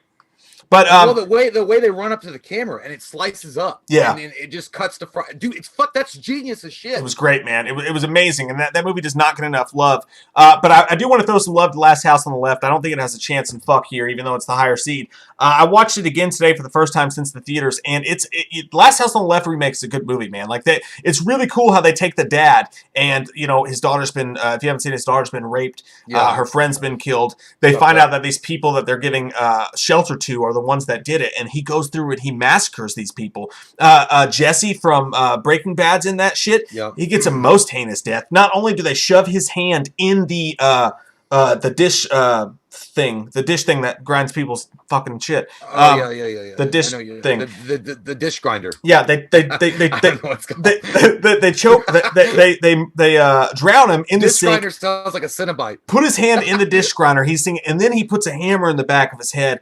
And then he microwaves the dude's head at the end of the movie. Like, the revenge that goes on in the Last House on the Left remake was so fucking worth it. I hate rape scenes in movies. I really do. That's why I fucking despise Rob Zombie's director's cut of Halloween and his Three from Hell, or the first movie of that, Devil's Rejects. I hate rape scenes that really seem like they like it. They do that. They do the rape scene here in this movie. Now, in the original Wes Craven's Last House on the Left, they had it off screen, which I appreciate. I think that's the way that kind of thing should be done. It's on screen in this one, but I didn't love that part. But the last half of the movie is really cool. It's a good movie, but it's still Friday the 13th for me. So I think everybody's had a chance to vote. Last House on the Left, it's one of those films that it really is. It's a shocking film when you watch it. Yeah. Because again, they don't shy away from the rape scenes necessarily, and they don't. It's kind of like I Spit on Your Grave. It kind of reminded me. It kind of gave me the vibe of that. Or Revenge, yeah. Which again, rape scenes in movies like that, in horror movies, like I get that they're, they can further move the plot along, and especially if it deals with the plot. The reason why Mike's talking about the specific thing about Rob Zombie Halloween is because that unrated edition, there was no need for that to be in the movie, like at all. Nope. Like when that one guy was like fucking the shit out of that girl and raping her with Michael in there, that was like, that literally does not need, that motherfucker was making an xvideos.com added nothing to the plot, and he did the same thing in the Devil's Rejects. He seemed to be getting off on that, and I hate that shit. It's disgusting to me. That's why I lost a lot of respect. Boys or anything like that. Like, again, I get the fact that sometimes you have to have like some fucking very catastrophic, disturbing things. Yeah. But that was just, it's like, if you don't have a reason for putting it in the movie, suck a butt, because you're fucking there for no reason except to get attention. Yeah. Like, that's what it is. Exactly. Nick J, thanks so much for the super chat. It says, my girlfriend Tina and I are pooping. No, wait. Well, good for you. It's like, damn, y'all are close. Need to do things together. Y'all are close as fuck. That's great. It's like I picture them like across the hall in two separate bathrooms with the door open and just talking to each other. It's like we used to do when you were younger. You're like, dude, come talk to me. I'm like, no. We did do that. He says, my girlfriend Tina and I are popping our Friday Night Fights cherry. They're little biscuit boys and girls. Hey. Love you guys. Awesome. Your tits are stupendous. Your tits are so juicy, bro. Dude, that bad guy was one of the best. By the way, it was also that very attractive dude from Supernatural that was in it as well. But Jared Padalecki, yeah. Jared Padalecki. He's not as cute or as good looking as the other guy, but whatever. Yeah, I agree. And also, I didn't say that. I shouldn't have said that. I meant to keep that on the inside voice, and it just came out. And also, man, like, that was one thing that annoyed us about the Friday the 13th reboot too, is that dude's, though the guy was an asshole, Trent, he was an asshole. Like, he had a right to be an asshole, kind of, because his girlfriend just left and went with fucking Jared Padalecki, a guy that she knew she was attracted to, that she obviously knew had a problem with her boyfriend, and she just leaves.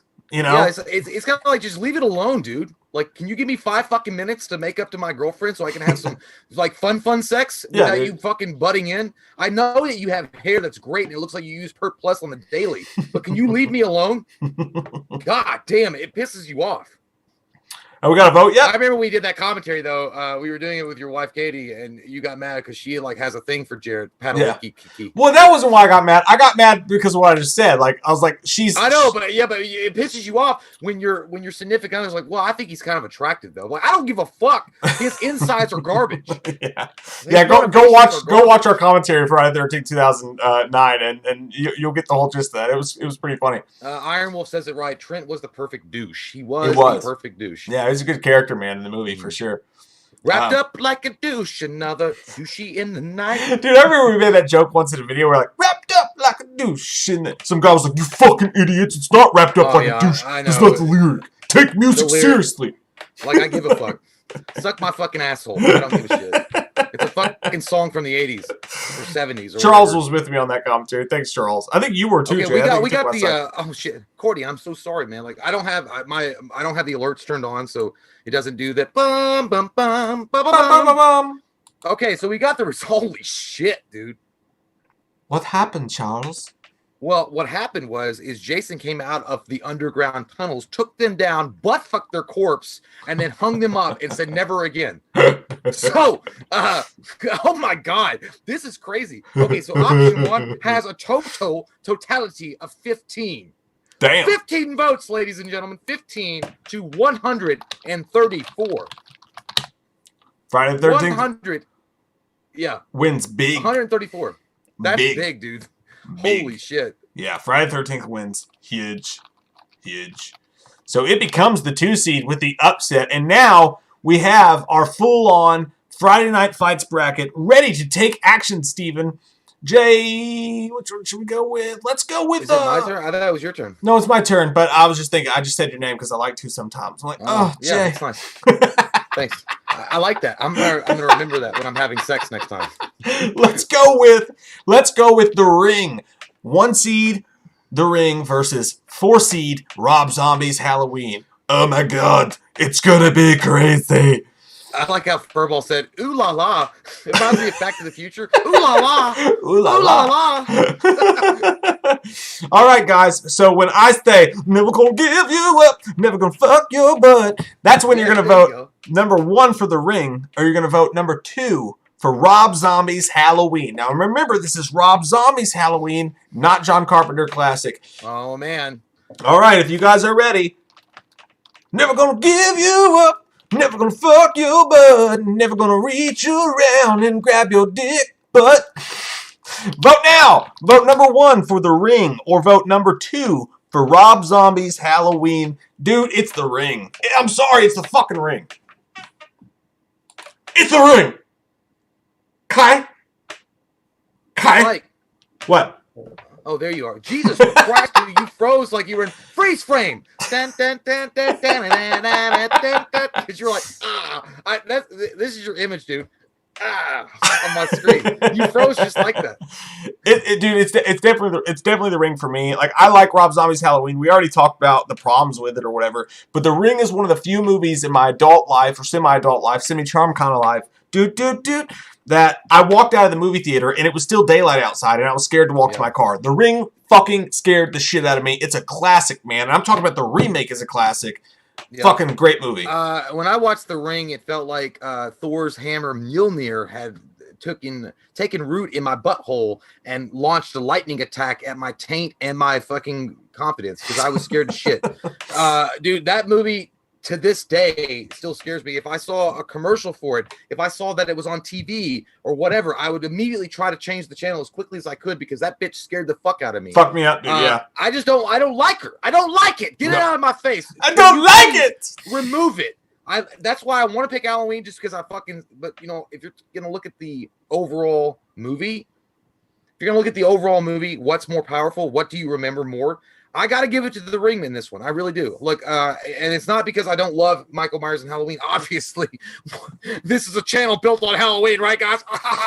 And the cream rises to the top. Yeah. Yeah. We're like the NWO coming in and defeating WCW, according to people. But anyway, it's because The Ring, overall as a story, is unique. It's got a very unique type of style. It's got a really good story at the very middle of it, and it's got a scary antagonist, and it's got a relatable protagonist because she's trying to do it to save her son. So it makes sense.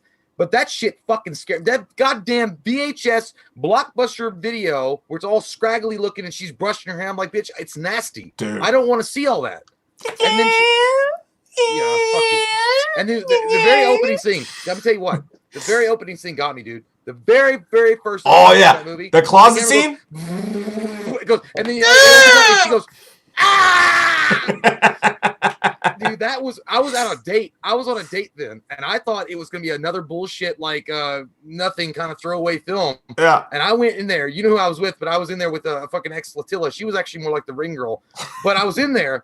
And dude, when that fucking scene happened, my butthole clenched up so hard, dude, I made diamonds out of coal. Like it was like I almost like a turd almost came out, dude, because I was like, oh, it's nothing. And when that scene occurred, I'm like, I don't want to be here anymore. Yeah, dude. I had to make up reasons to go to the bathroom so I could just be away from the movie. Fucked me up, man. I get the opening scene and the whole idea that you have 7 days. I was like, I used to get called by bullies in middle school. Like, you have 7 fucking periods before I beat your ass tonight. I'm like, fuck. Get all sexual. It wasn't like Jenna Jameson was on the other end, like 7 days. 7 days.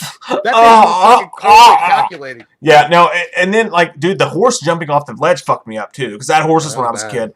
And like when that horse like it's like, fuck, I'm gonna kill myself. I'm gonna jump in this fucking river. Stop voting, by the way. I think we're there to the point where we can stop voting on this one. It's definitely The Ring for both of us. Look forward to seeing what you guys think about it. But yeah, The Ring, man, is just, I think maybe because it came out in the 2000s or something. I, think so. I don't think it gets the respect it deserves. I listened to somebody actually commented. I'm like, I gotta agree with you. Somebody said that the Texas Chainsaw Massacre remake was the one that set off, you know, the good vibes for the remakes, and they were like, actually, The Ring did.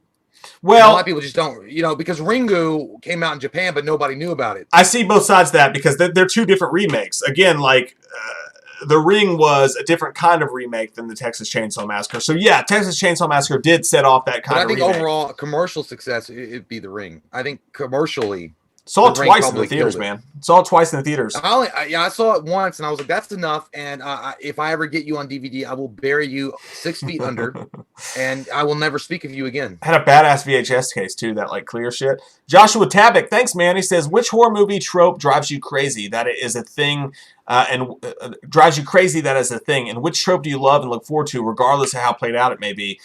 Easy for me, dude. I hate fake jump scares. I hate when it's a cat jumping out of a locker. I hate when it's a possum that scares everybody. I hate giant lead-ups to scares that aren't actually scares. I mean, what the fuck is the point? A trope that I love. Yeah, I gotta agree with that one. A trope that I love. One of my favorite tropes is when they actually take a supreme serial killer like Jason and they make him the good guy for just one moment. Like in Jason Takes Manhattan, when the bad guys are jamming needles in the girl's arms and they're gonna rape her, and Jason just happens to walk up on that and he just murders the shit out of the pieces of shit because it gives you that little moment where you can root for the fucking guy. So that's my favorite trope. What about you? Yeah, well, I just hate jump scares in general. So I fucking hate that. Yeah. And I get, like, listen, especially like bullshit jump scares. Like, that's probably my worst one. I don't fucking like that. I don't like. Well, you know what? Honestly, it's a tie. It's the fake ass bullshit jump scares because I get pissed in the movie theater. Okay, like I'm already jumpy. Like I feel like I'm like Smokey in Friday, and I already smoked like a joint, a giggle bush with angel dust on it. So I'm already kind of fucking jumpy. And then they have like Mike said, a cat like meow. I get pissed, dude. I start yelling at the fucking the screen. I'm like, hey, that's what happens when you're not a successful writer and you got to write bullshit in there because your fucking movie sucks so much ass. You got to put some fake ass jump scares in it. Suck a fucking asshole. But no, and I don't like those. But I also don't like when the killer is related to the victim or the protagonist. I don't like that. I think that's played out. I think it's constantly done. And it's like, you know, at some like, man, get something good going here. Get something new. I don't know. The one I do like, a trope, I guess, what I would say is I kind of enjoy it. I like it when a bunch of like characters that don't really have anything to do with each other. They're kind of nerds. They're out, you know, they're geeks. They're hot. You know, they have like they're from different sides of the spectrum. They form together and they fight against the evil, like kind of like a Monster Squad kind of thing. I like that shit. I don't know. That's just me. I'm with you on that. That's what it is. Hey, Bush says, okay. Thanks, Bush. He says 7 days. Look behind you, Jay. No, don't worry about it. It's just my creditor. That didn't work. I tried to scare him when he turned back around for it. Because I wasn't looking at you. I should have just pulled my dick out there and be like, oh, yeah. It's like the asshole. That would have scared you. Capital that says, I owe my fucking car payment. We got a winner? Yeah, we do. God damn it, Cordy. Why you got to send shit like that? Fucking obviously you know what it is now. Oh wow, the Ring comes in slicing and dicing, the best kind of slicing. 100, it's close though. 100 to 88. Oh, nice ones though. And nice vote. Hey, by the way, so now okay, so the Ring beats Halloween. Y'all gotta shut the fuck up. And y'all gotta go down on your knees and suck fuck up like circus seal. Yeah, you just go ahead, put it in your mouth, eat that crow, guzzle that dick. Snicky. This is not a fucking Halloween only channel. We do other things too. Yeah, you know, again, we get kind of a little mad about it because for the last couple of weeks, it's been like, obviously, the channel's built on Halloween comedy jokes and fart jokes and butt jokes and whatever. So Halloween's going to win all the time. It's locked up, Mean Gene. It's like, hey, guess what? You're wrong, and your mother dresses you funny, you piece of shit. That's not true at all. Cocktoe, after the famous Flitch Cray line. Anything to do with this? 9, after my 2 favorite body parts. No, dude, like, and that's the thing. Like, we may have been the first channel to do Halloween updates, but that's not all we do, and that's not all our fans like. They happen to like Halloween a lot, just like we do. But we fair. We're like Miles fucking Judge. We're fair, but we're firm. Oh, you say Miles Teller. I'm hard right now. Anyways, I don't know. That went to a weird place. Cordy sent me this fucking scary one, dude. He sent me fucking the Ring Samara going, oh. It's like, you know what that is? That's like if you're single and you're at a karaoke bar or any kind of bar and it's 3 o'clock in the morning, you got to pick whatever bitch is available. And she's like, oh, you're like, all right, well, I guess I got to deal with that. That was like that one night I caught you kissing that girl at a bar at like 2:30 a.m. and I looked over and I was like, dude, she looked like she got boogers in her throat. You're like, shut up, dude. Hey, guess what? Guess what? Guess what? What? You did. I can tell. I can sense that shit. I'm like Professor Xavier of drunk girls at 2 a.m. That was a.m. nasty for me. Well, I was lonely and I was looking for a place. I found it. All right, so Halloween is gone. Halloween is gone. The evil is gone from here. You don't know what death is. The evil's gone. We've not been trick or treating. I feel like where are we at now? Are we in the final four? Or no, we're in the Elite Eight. No, we're in the fuck butts. We have one of the final four. We still have to get to the three other ones. I feel like we should. I feel like we. You want to do one more and take a break? Like we should go. Yeah, we'll do one more. Do one more? We're gonna do one more. We're gonna do one. We're gonna do one. Get the fuck out my butthole. I don't even want you inside it. That was weird. You didn't ask me permission, you piece of poop. The silk the shocker. All right, let's go on the other side. Robbie says Robbie Kazoil just has a question mark. It's like, what is this bullshit? Can you guys get to it or what? Sorry, bro. Anyways, all right. So Dawn of the Dead, Zack Snyder's Dawn of the Dead. God, I love talking about Zack Snyder, and now we can do it in a horror some format. Good shit, man. But this is rough, dude. This is tough, rough and tough. We've got number one, the second highest ranked movie on this entire list, according to IMDb, Zack Snyder's Dawn of the Dead remake versus the Texas Chainsaw Massacre. Wow, that's rough. Oh man, that's rough. What's the call sign going to be, Jay?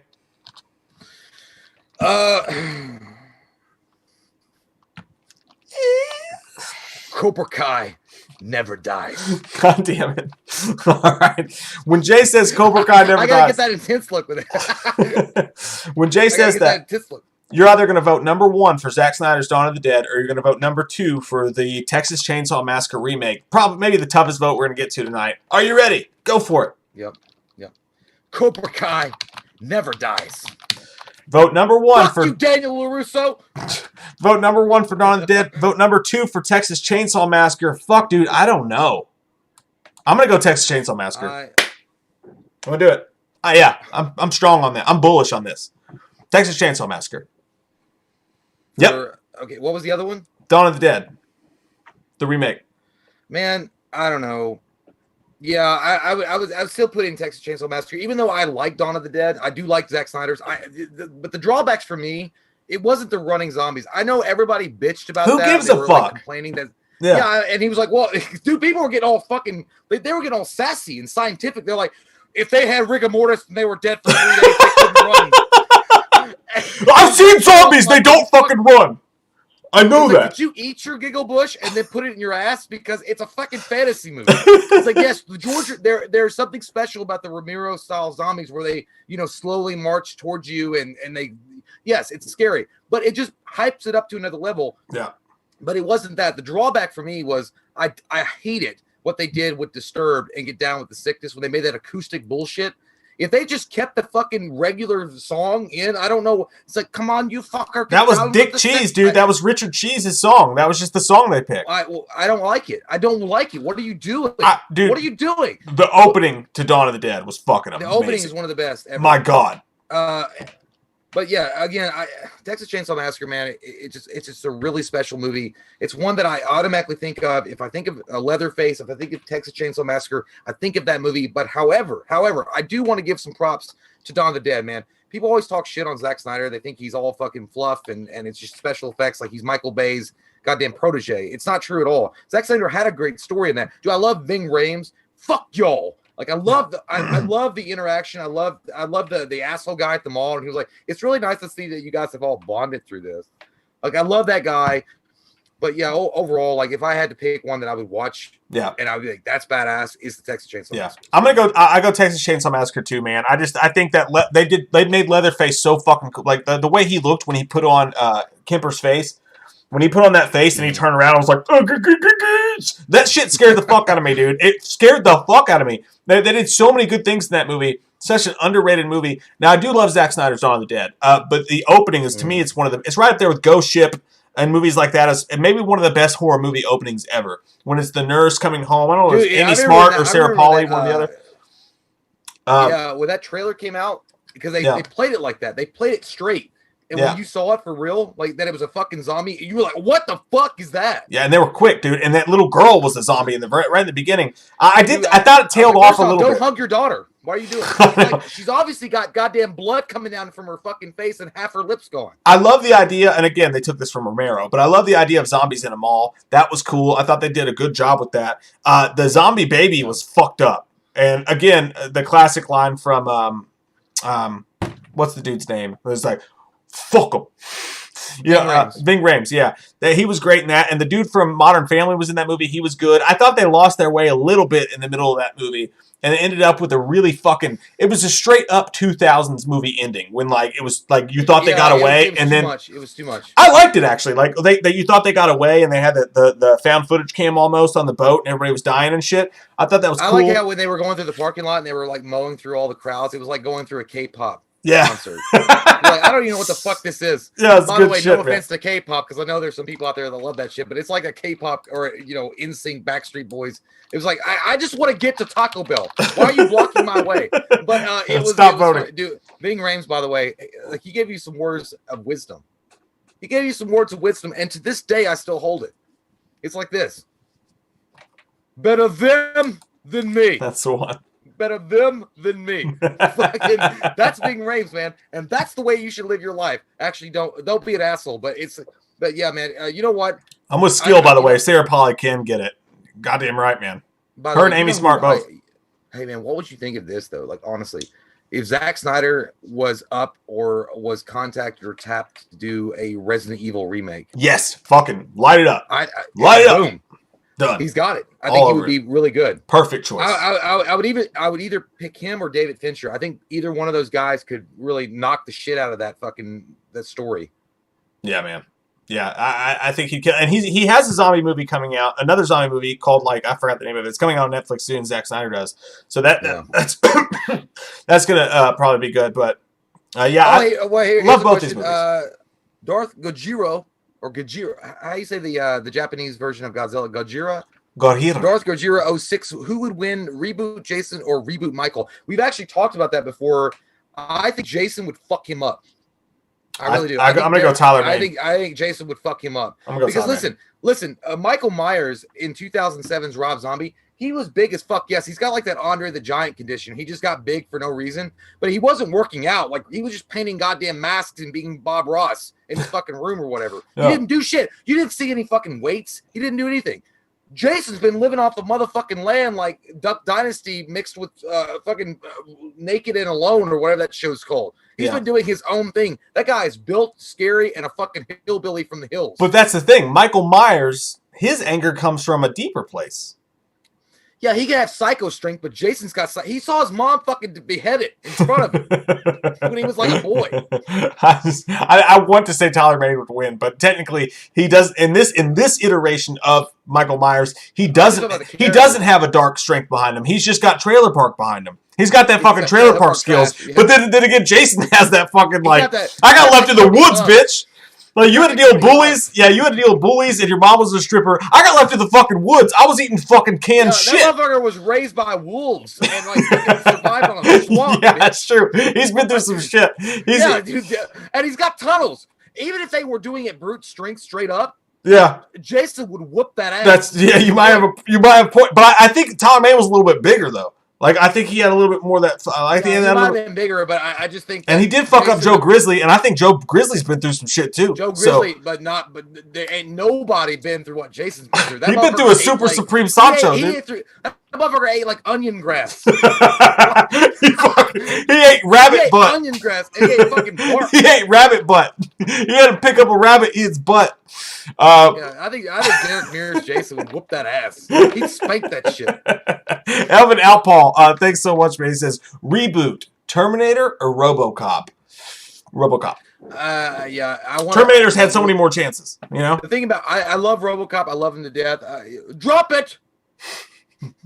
I love RoboCop, but look, The thing about Terminator is the motherfucker's flexible. Like, he can do shit that won't take him 25 minutes. Like RoboCop. Yeah, dude, RoboCop. It's gonna take it's gonna take RoboCop like. But to be fair, he's not asking who would win in a fight. He's like, which one would you reboot though? But you got a great point there. You do have a great point. No, you're dead on. Like if somebody asks that question, that's the best fucking answer ever. Like, no, motherfucker, Terminator can like he's like the old. Yeah. RoboCop's like the old school fucking action figures. Where he's like. You can't fucking move his shit. RoboCop's doing the robot move for a dance off. Terminator's doing like goddamn like breakdancing. It's just ridiculous. But yeah, I would say in a reboot though. I would say in a reboot, I would rather see a RoboCop reboot that's done right versus the Terminator. Yeah. Look, at this point, I think Terminator needs to be fucking left alone and let Skynet rule for about 10 years and then come back to that. Because they've already fucking driven that goddamn thing to the ground. Yeah. Let RoboCop have one good reboot, man. Yeah. Have Peter Weller be the CEO of fucking the company. Yeah. You know? Something cool. I don't know. We got a vote in yet on this, bitch? We got yeah, we do. God damn, we're so stupid. Okay, so let's see here. Okay. Yeah, we got it. Okay, well, Texas Chainsaw Massacre is just marching along, slamming people left and right and wearing their masks to dinner. We've got our option 1 at 47. The count is 47 to 97. Oh, shit. The Texas Chainsaw Massacre comes out and slices off your dick. I knew it did. What are you did. going to do about it, Dad? Big upset. Win. Big upset in the ranks of IMDb right there, man. A 4 seed has taken down a 1 seed. Our 2 remaining are The Ring and Texas Chainsaw Massacre, plus the other ones we're going to get to. But wow, dude. Wow. Yeah. Wow. Fucking man, fascinating. I'm digging this. I knew it was going to get crazy here. By the way, dude. Hey, guys, get your guys in here. If you guys are not happy or satisfied with the votes so far, make sure you hash brown that. We watched the movie Friday Night Fights and get your friends in here. Come on. Yeah, share this shit. We're at 423. I think we can get to 500 by the end of the night. We might as well break that cherry. Let's do it tonight. Come on. Why not? Share this shit on your Facebook. On the left, y'all. Set it off on the right, y'all. Set it off. Set it off. Go on. Wait till we take our pee-pee break, and then go on your Facebook or your Twitter and be like, these motherfuckers are punching each other in the face, or whatever you want to say. He's like, oh, come on. Come on. They're putting each other's fingers in their butts. Either way, it's a great horror conversation to be had by friends. K-O. K-O-O-O. All right, I'm going to go pee. Fuck, dude. You went first last time. All right, you go. No, go ahead. No, you go. No, go ahead. No, now I feel bad. Now go. Your birthday's coming up, so go ahead. Okay. It's okay. Hey, Joshua Tabak. You got to answer this, though. Joshua Tabak says, would you want to see a remake of Shaun of the Dead? I say, fuck no. Oh, dude. Hell no. Yeah, I gotta be like, I gotta be just like I'm gonna reach into my pocket on this side on the right and say fuck, and then I'm gonna reach into my back pocket on the left and say no. And you put them together and it says fuck no. Shaun of the Dead is one of the best comedy zombie movies I've ever seen. I don't think there's any need whatsoever to remake that. Nick Frost, Simon Pegg, perfect match, great movie, great concept. No, man. Like, Hollywood's got to start coming up with some fucking new shit. They really do.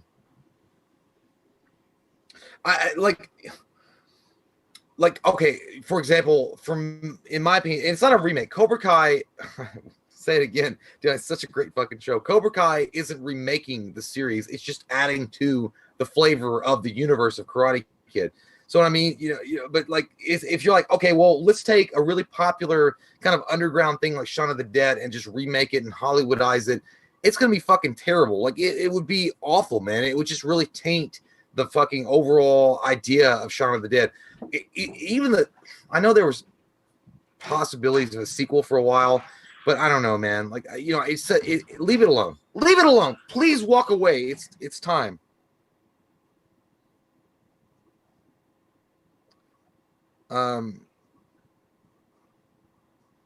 Michelle says my fly is it's not. There's no way you can see that because my shit's not dipped down that far enough. Okay, that's incorrect, miss.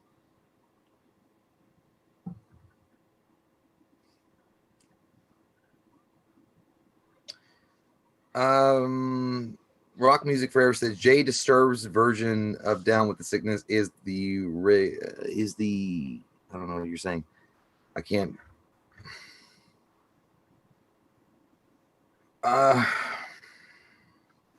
Sorry, guys. There's a little delay. I'm trying to get to you guys. Faux show.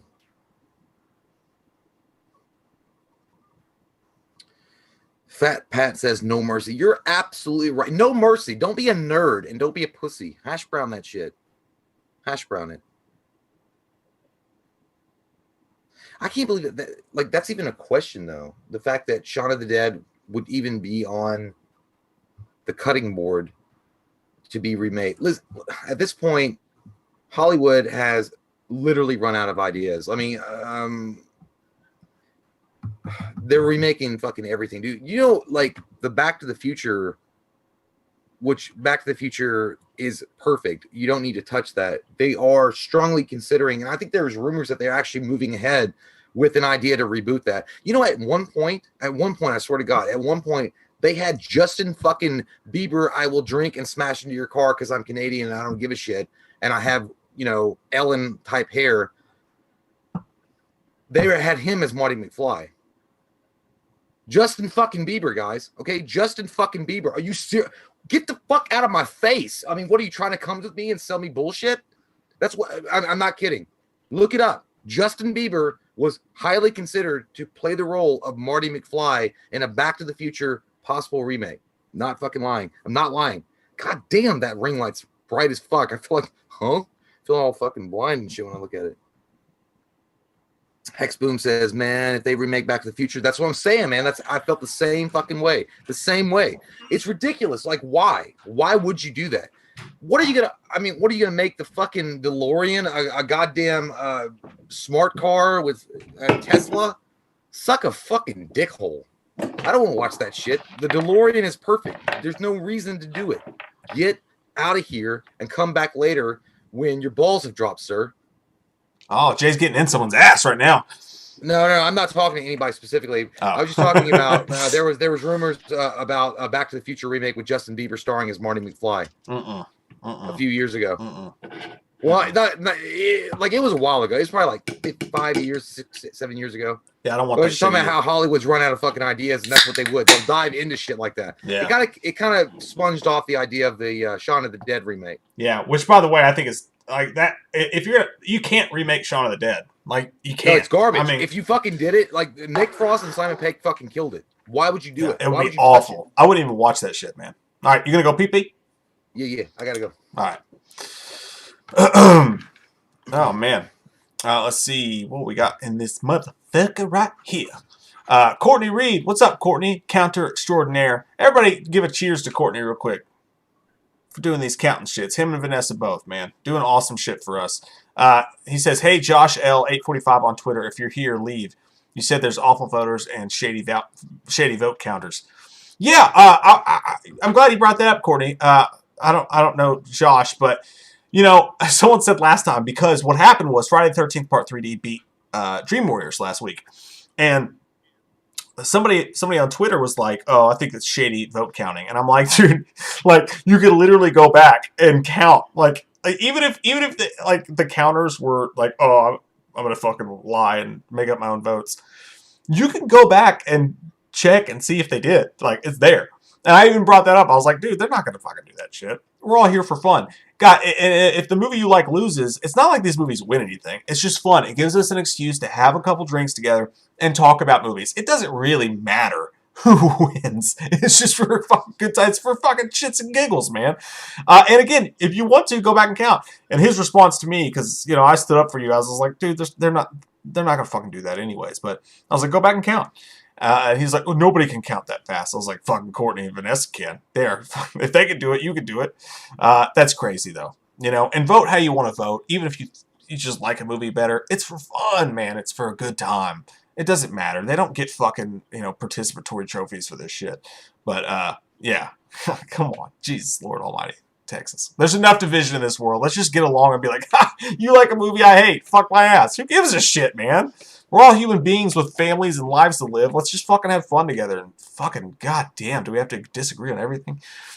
Gary Catlow, thank you so much, says, I always felt like the Friday the 13th remake was a direct sequel to Part 1 because of the recap rest of the movie is like part 2, 3, and 4 all in one. Then he dies, so undead Jason would have been next. That's a great point. And they managed to do that really well in the Friday the 13th remake, where they just did this little cutscene where they showed what happened in the first movie. And you have to do it that way, because if you want to actually remake the first Friday the 13th movie, everybody knows that the mom's supposed to be the killer. So you get that out of the way really quick. And by the way, that's the best part of that movie, is that it's the one Friday the 13th movie where you don't know who the killer is, so you're guessing. And I think they try to kind of recreate that with Roy, but by then everybody wanted Jason, so everybody was pissed. It was genius, and I thought they did an amazing job of that. Great post, Gary. Thank you. Oh,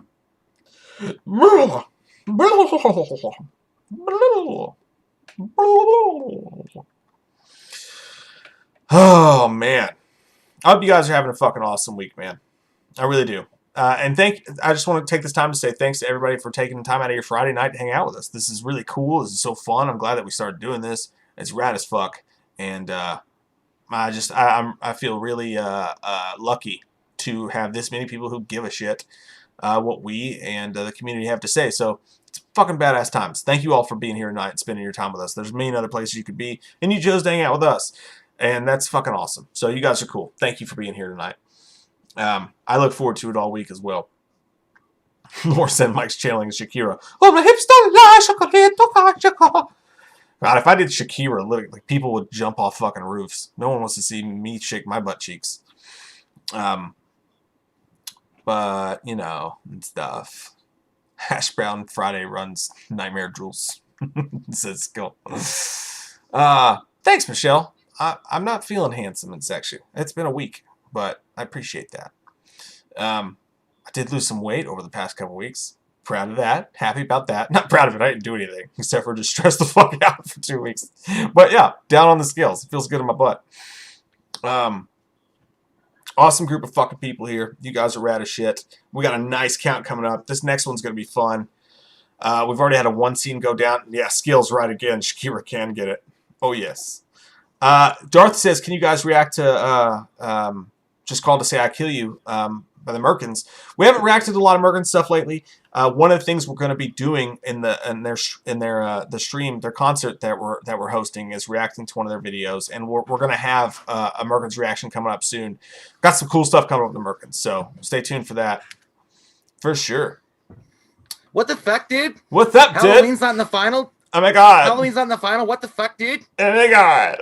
You fucking poser, dude. Shit. You got a Hot Topics and suck dick, dude. Alright, let's do the next one. Now that we're saucy and ready.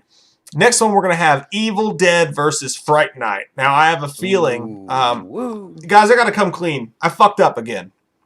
And I noticed this last vote that we did. I fucked up really bad. And I'm sorry. I'm sorry. We're just going to go with it because this is all in good fun, and it doesn't really matter that much. But technically, this is supposed to be 2000. So it's supposed to be 2000 to 2010. That's why The Crazies isn't involved. That's why Let Me In isn't involved. I totally just fucking brain farted. This was a really hard list to put together based on the scores and stuff like that. I really brain farted. And obviously, Evil Dead is 2013. Technically, I guess it shouldn't even be here. But it's here, and people were excited to include it in the vote, so we're going to let it stand. If it wins, we'll put it with an asterisk. Again, it doesn't really fucking matter. But my bad, I fucked up. Evil Dead technically shouldn't be here. I'm sorry. Well, I'm sorry. You know what? It's fine. It's fine. Yeah. So I wanted to get that out, but nobody called me out on it. I just wanted to say it for myself. But yeah, sorry. Next week I'll be all good. tighter Don't on the worry drum. about it. But you will be your Power Rangers membership will be rescinded. There'll be a 30-day. You have to prove yourself back. You wouldn't think these things would be so hard to put together, dude. But I always end up spending like 2.5 hours doing them. No, anyways, I wouldn't. I don't want to do it. All right. So, I throw in some wild shit. anyways, let's do it. Let's do it to it. Prove it. Anyways, Evil Dead. The call sign for this one's going to be Mike. You're a fucking piece of shit potato. So when I say that, you're going to vote number 1 for the Evil Dead remake, or you're going to vote number 2 for the Fright Night remake. Are you ready? Mike, you're a piece of shit potato. Vote now. It's true. I am. No, yeah, man. It's hard. It's hard. Oh shit! Was Fright Night 2011? Fright Night was 2011, so that counts too. So we're both playing in fucked up territory. My God, we're fucking stupid. Yeah. We're dumb as fuck. Whatever. Hey guys, guess what? Welcome to the show. Welcome to the show when we make sure that we make the mistakes and give you mediocre humor to cover it because we're embarrassed. And that's what we're gonna do. And that's how we roll. Yeah, dude. Okay, on this one, you know what? I still gotta go with Jerry, man. I still gotta go with Evil Dead. I mean, fucking Fright Night. Dick. No, really. Fucking Fright Night. Okay. Fright Night, man. I I just love it too much. I just love it too much. Jerry is one of my favorite as far as a villain goes in any movie. And I think Colin Farrell brought it. He brought it and he took it to the fucking house and he Shaq dunked all over your face. And then when you were laying on the ground crying and he like stepped over you and said, "Look at my nads. This is the man that you should have been." I think that I feel like Colin Farrell just killed it, dude. Anton Yelchin. It was such a great movie overall. It had such a great cast. And I can watch that movie over and over. Dude, to me, it sums up a perfect full type movie. Yeah, no, I'm with you on that. And by the way, this one's fucked up too because it's it's also 2011. But no, honestly, our Yelp status just got revoked. Fuck me, I don't know, man. I don't fuck it. Well, it is what it is. But anyways, my pick's Evil Dead. I like Fright Night. I thought it was entertaining. I enjoyed the movie. Yeah. Colin Farrell's great. Anton Yelchin was great. But I do think, however, that Evil Dead, it's a little bit better for me because it's so fucking gnarly. It's just so gnarly. Yeah. When I watched it the second time, I was like, my God, this movie's fucking with my head, y'all. Yeah, and I think they would have been better off. I think and again, I love Evil Dead the remake too. I really do. I think what happened with them, man. I think they got shafted under such a bullshit hype train. You know, like, listen, just make the movie and let it speak for itself. Hey, this overweight woman that ate like a box of Twinkies a day collapsed in the theater because she was so scared. No, bitch, she had type 2 diabetes and she was dying. That's what happened. She wasn't fucking scared of that goddamn movie. It was just because she was probably overweight. I don't know. But they try to make it like, oh, there was ambulances called and there was people with barf bags coming out. They overdid it. It wasn't that nasty. It wasn't like the Antichrist with William Dafoe. But it's smart marketing. A man's penis get disintegrated. Ever. It's smart marketing though. Like, you know, and it's just like The Dark Knight Rises. Like, you were so pumped up for that after The Dark Knight that almost everybody that went to see it, whether you admit it or not, had a little bit of disappointment in their asshole. You know. Well, Courtney is coming out like the leader of the Power Rangers, the Green Ranger. He's coming out like and being whistled in, and he's saying, "We, the Patreons, should have double checked the movies for Mike. That's on us." No, it's on me, man. I fucked up, but it's all right. This is fun. It's not. Nobody wins anything, you know. So, Carrie Cranless said, "Mike, your theme song should be Oops, I Did It Again. I play with your hearts. I'd let 2010 movies in."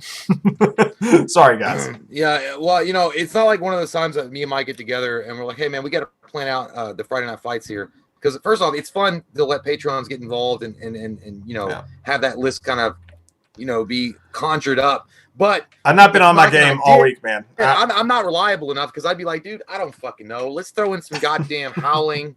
Let's throw in some fucking I got it. Let's throw in the Stepfather remake. I promise you, next week's fucking Friday Night Fights will be tighter than a drum. Okay, I promise. My bad. I fucked up. I'll fix it. My fault. I've been out of sorts this week, dude. I've been fucking up everything. It's all good. It's all good. It's still a good. It's still a good bracket. I still having a good time with it. I think everybody else is having a good time with it. It doesn't fit the criteria, but you know what? It's a special appearance, man. It's like when you're watching wrestling, and then all of a sudden, fucking Kevin Nash and Scott Hall show up, and they're like, the big man and the medium-sized man are gonna cough it up. It's all good. The only movies that and to be honest, the only movies that got knocked out of this because they weren't in the 2000 to 2010 were the Suspiria remake and Let Me In, which are both. I haven't seen the Suspiria remake yet, but you know, I don't think those are quite as fun as some of these to vote on, anyways. You know what I mean? Like, well, I'll tell you what, the Let Me In remake,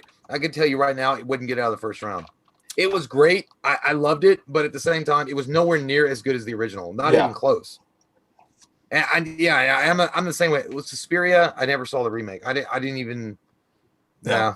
Well, I think like the weather report was on, so it was more important. Katie Long picked that for a Patreon review, so we're actually we have to watch. We're actually gonna watch it and review it. But yeah, I mean, those are the only two that got knocked out of it because of it. Oh, and I know you're joking, Carrie. I put it on myself. It's not you put it on. Trust me. But we'll get it there. So that's it. Everybody stopped voting. Let me know when you have the counts for Courtney, and then yeah, I'm waiting. We can yeah, it's all good. Like, I'm having a good time either way. Like, this is fucking awesome. And I'm glad we got 414 fucking great sexual beings hanging out with us in this chat. You guys are amazing beasts. You guys are like, you know, you would not believe your eyes. 10 million fireflies lit up the night as I fell asleep. Doom, doom. You guys are awesome. Thank you. I wish there was more. I wish you guys would come in, because here's the reason why.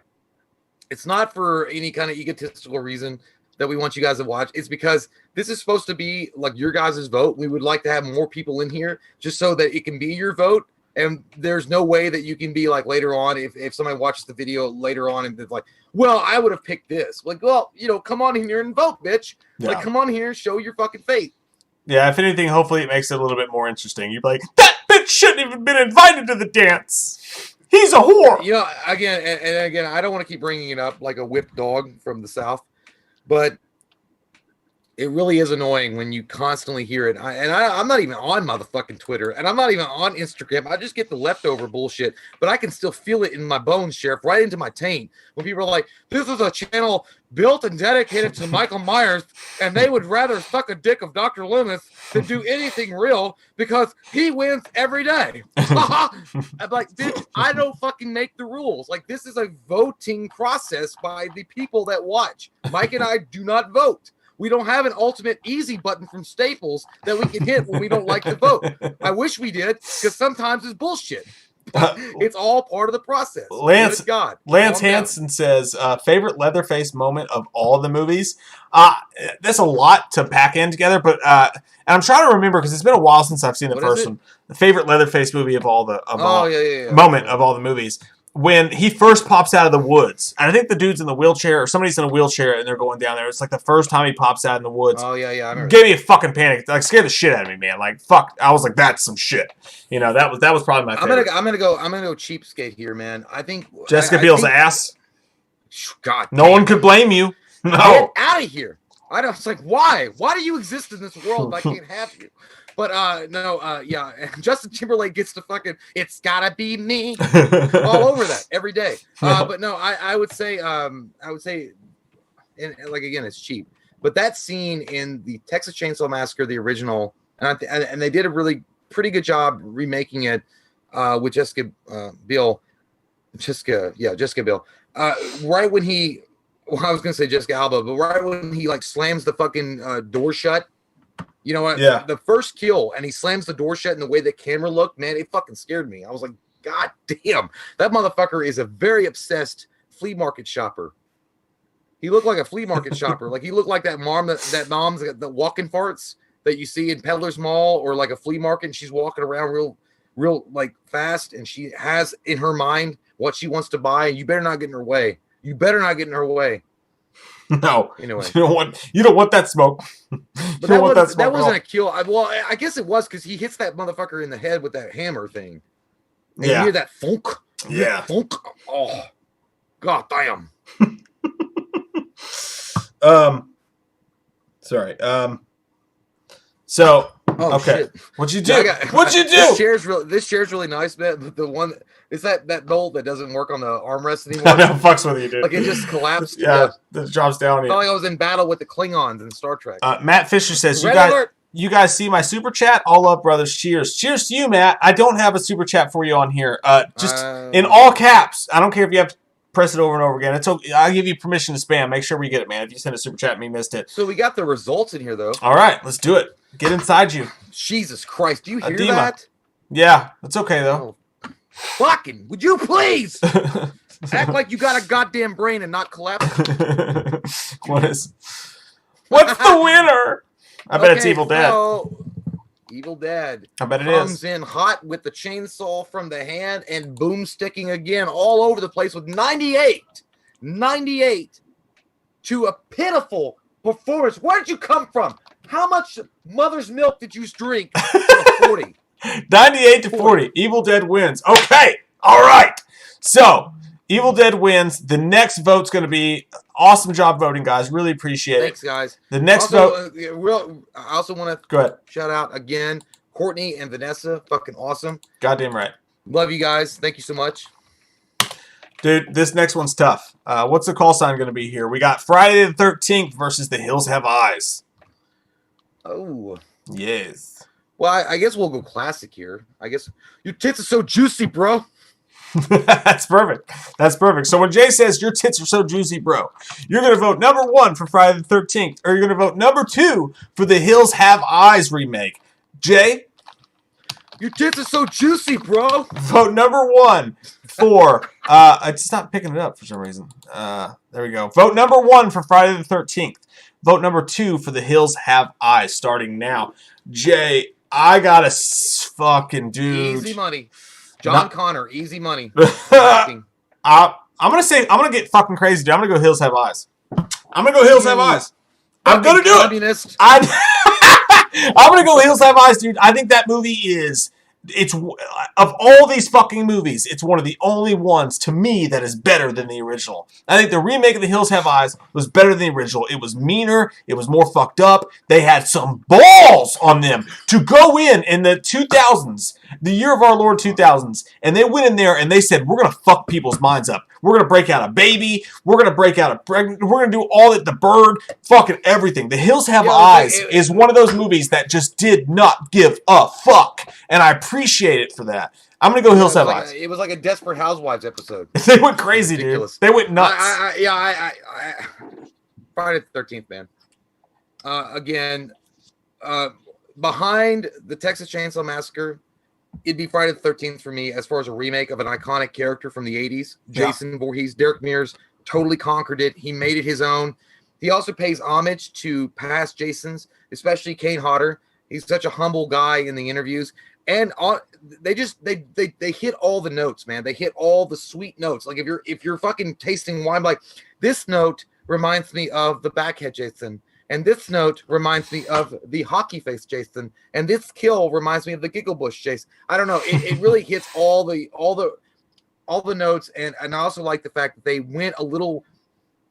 They decided not to make him necessarily supernatural. They made him a fucking hills man, a mountain man that lives off the land that has these tunnels, which explains why he seems like he's there everywhere. Like he can just pop up without any problem and be like, "Hey, bitch, guess what? You got machete time. I'm gonna machete your." I love it, man. I love it. I gotta go with Friday the 13th. Yeah, I get it. And actually, somebody had a great point there too. I'm trying to find who actually said that real quick. By the way, they said. Random Human says the Friday the 13th remake was better than the original. That's interesting. That's interesting. You know what? And look, I know it's blasphemous, but I would say, yeah. Entertainment value wise, yeah. Like based on, and honestly, you can't give the original Friday the 13th that much credit for originality because that movie had been done. You know what I mean? Yeah. Like it'd been done before with other movies. The only original, like truly original thing about the original Friday the 13th movie was maybe the campground and maybe the fact that you didn't know who the killer was, but even that had been done before. Slashers had been done before. You know what I feel like? I feel like Friday the 13th Part 1 is like a bottle rocket. Once the motherfucker set off and you know what it does, you're like, okay. Yeah. Like when you watch it, when you go back and watch it again, it's the same kind of fucking deal for me. It's like I already know that the old lady wandering around the campsite that shouldn't be there, that used to be the fucking cafeteria lady. But you shouldn't be here, lady. And once you know that, it kind of ruins the whole thing. I feel like Friday the 13th is well acted. It's awesome. Kevin Bacon also, great. But as far as like right away taking you into the depths of the craziness of Jason. Yeah. In the remake is exactly what people wanted. By the way, Friday the 13th Part 2, when the Backhead Jason comes into play, that is what is known for Friday the 13th. It's not Pamela Voorhees. Like her head, yes, she has great head, definitely. But it's not known for her anymore. It's known for Jason Voorhees. It sounds blasphemic to say it, but the truth is that, man, like Like Friday the 13th, the original it's a fucking conundrum, man, because like it didn't have Jason, it didn't have the Jason that we know and love. It didn't have any of that shit. It was just like a fucking hardcore Henry Cam of people killing. It was a murder mystery tied into a slasher. But I think people automatically assume that because it's the original, you got to give it more respect than the other movies. But technically, I don't think that franchise would have ever survived if they continued to do what they did in the first movie. Right. It's a conundrum. It's a fucking weird thing. And the Friday the 13th, the reboot that they did that opening where they just brought Jason out right fucking hardcore. They fucked your face with it. They had Baghead Jason in it. They had all this shit in it. I have no qualms with saying that the Friday the 13th reboot's a better movie than the original Friday the 13th. I think that's fine. I don't think that's wrong. I don't think that's wrong. Listen. This 2020, I'll be proud. I'm going to come out of the closet and say it. Proud. The remake is better than the original. Fuck it. Okay? Leave me alone. Dude, you know what it reminds me of, though, when you say that? It reminds me of Freddy Got Fingered. When his dad, when Rip Thorne buys Tom Green a car, and he's like, I bought this car for you, son. He's like, I'm proud. He's like, I'm going to make you proud, Dad. He's like, proud. He's like, proud. He's like, proud. And then all of a sudden he's like, someone walks in front of the car, he's like, honk, get the fuck out of the way.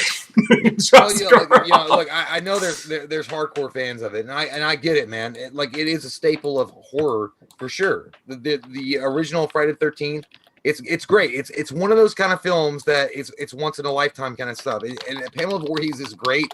There's nothing wrong with the film, but once they introduce Jason and he shows up in the second film, ever since then, they just want to see Jason Voorhees. They don't give a fuck that Pamela Voorhees' head is still on his goddamn diner table and she talks sometimes. They don't care. They want to see Jason Voorhees, and what the Friday the 13th remake did. They did a great job. They did a very smart thing. They showed one clip of Pamela Voorhees getting her goddamn head cut off, and then Jason be like, "Huh? What? I gotta go live off the land." And then it goes into Baghead Jason and gets right. It just gets you there. Yeah. But again, what people will accuse us of is being like, well, you guys are those assholes that immediately want the quick satisfaction. You don't care about story. You don't care about any of that atmosphere. That's not true at all. Again, we can appreciate Friday the 13th, the original, for what it is, but at the same time, you can also look at a movie and say it's dated. Yeah. And that's just the way it works. Yeah. Like Halloween, the original, and again, I know. They're like, what the fuck, dude? Again, what the fuck, dude? Halloween again? Dead. Halloween still holds up. Halloween still holds up just because of what they did with the character. Yeah.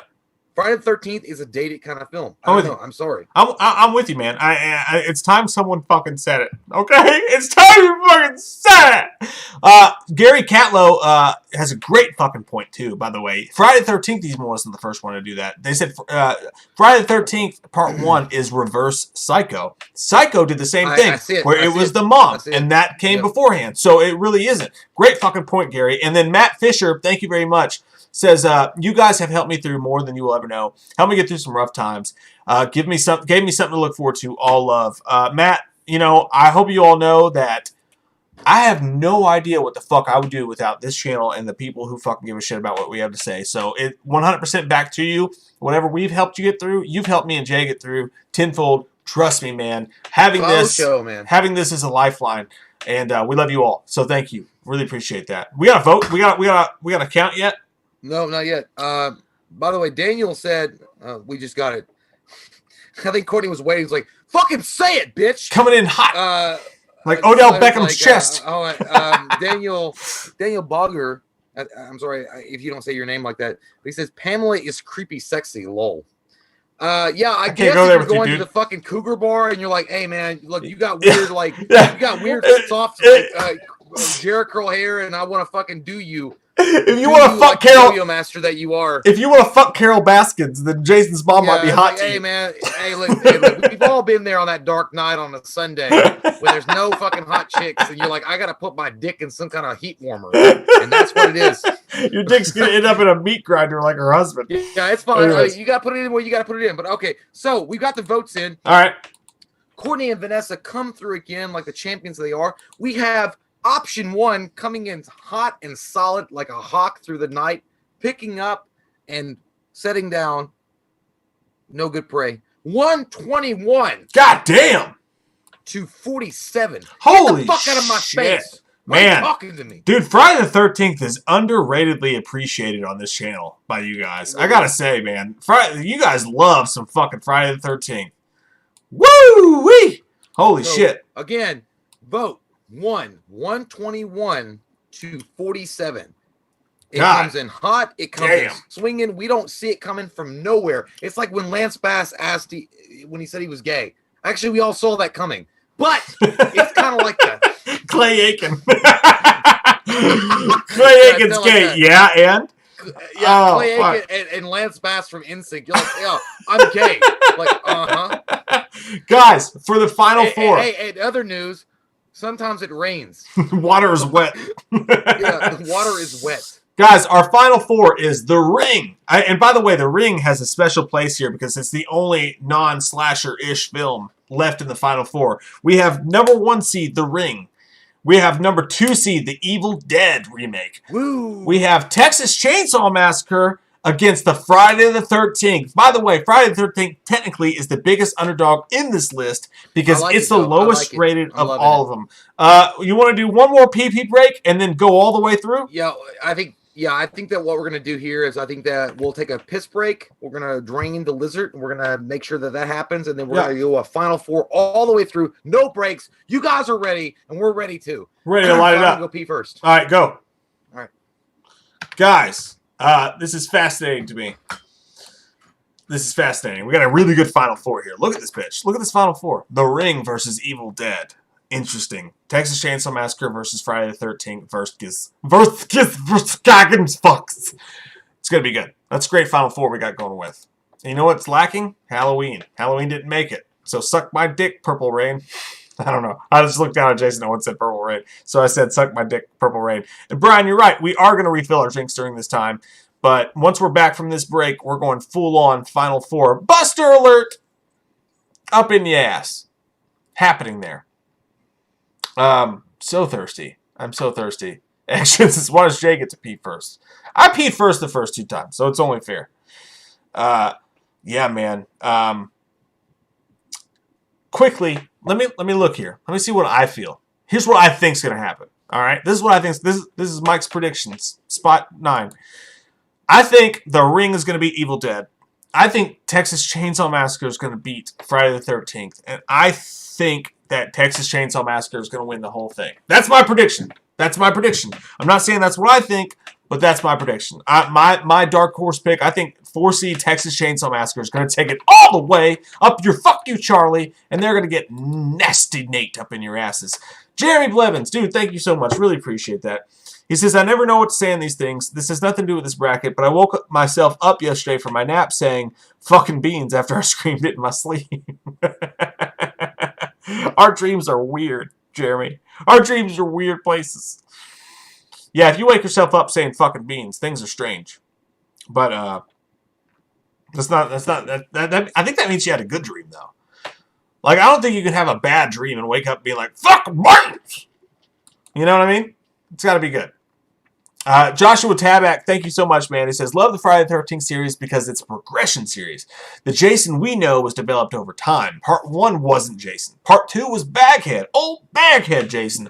Part 3 gets the mask, and Part 6, he's supernatural. That is a great point. And that is something that Jason has that no other slasher has, is that he's progressed in different ways over his movies more than Michael Myers, more than Freddy Krueger, more than any of them, by far. It's a franchise that accidentally found itself fucking fundamentally useful. I mean, the first movie, it's the mom.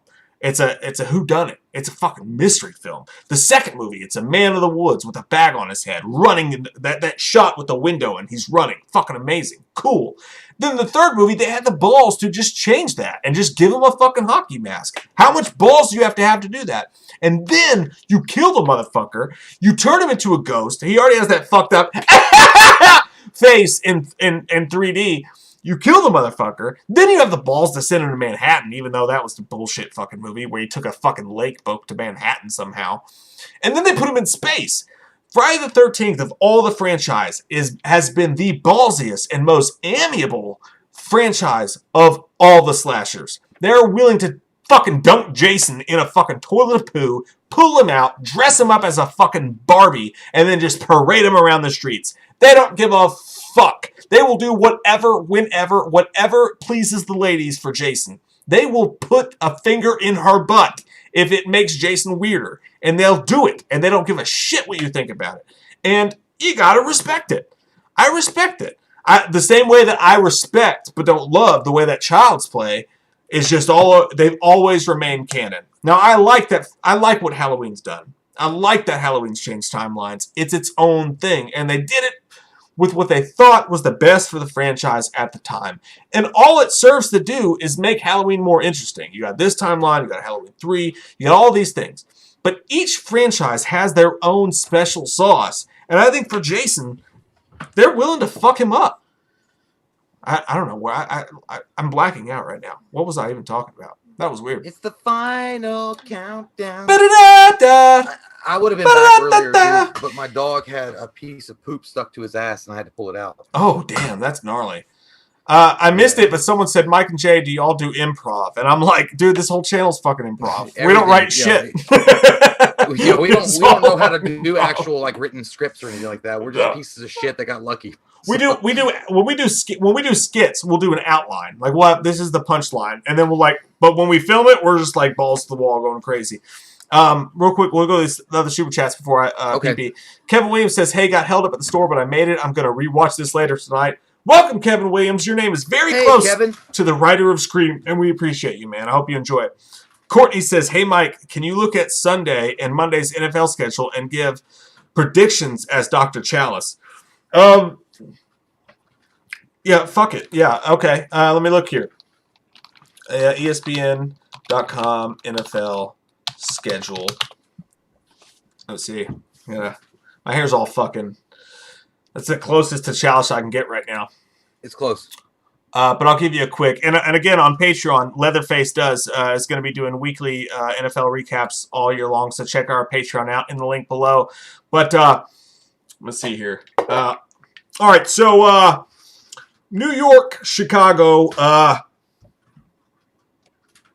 Who gives a shit? It's going to be New York, 27-24. Atlanta's going to take down Dallas because Mike McCarthy sucks shit. I'm not even doing a fucking. I'm not even doing a Chalice thing right now. You sound like you sound like a Disney franchise fucking fan in goddamn Atlanta.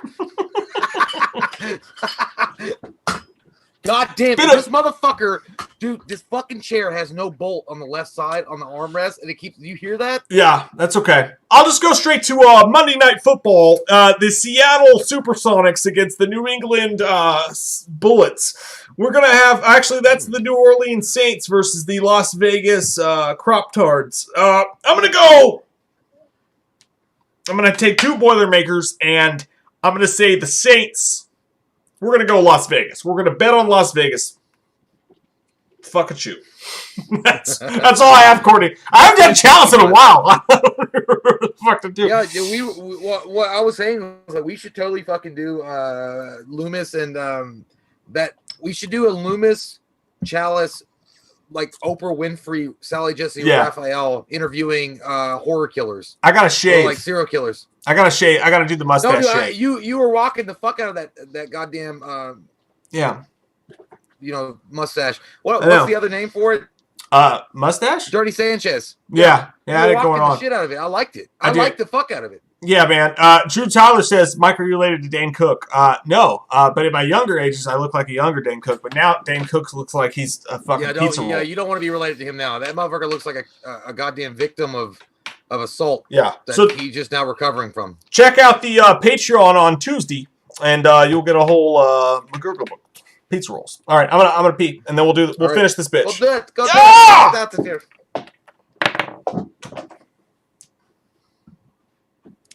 So now it's just you and me. Everybody together, say hello to the future.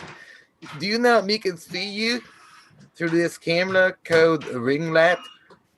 That's right. It's not a camera called ring light. It's just camera, but there's a ring light around it. But me can see you like, me was talking to you in person. Not really.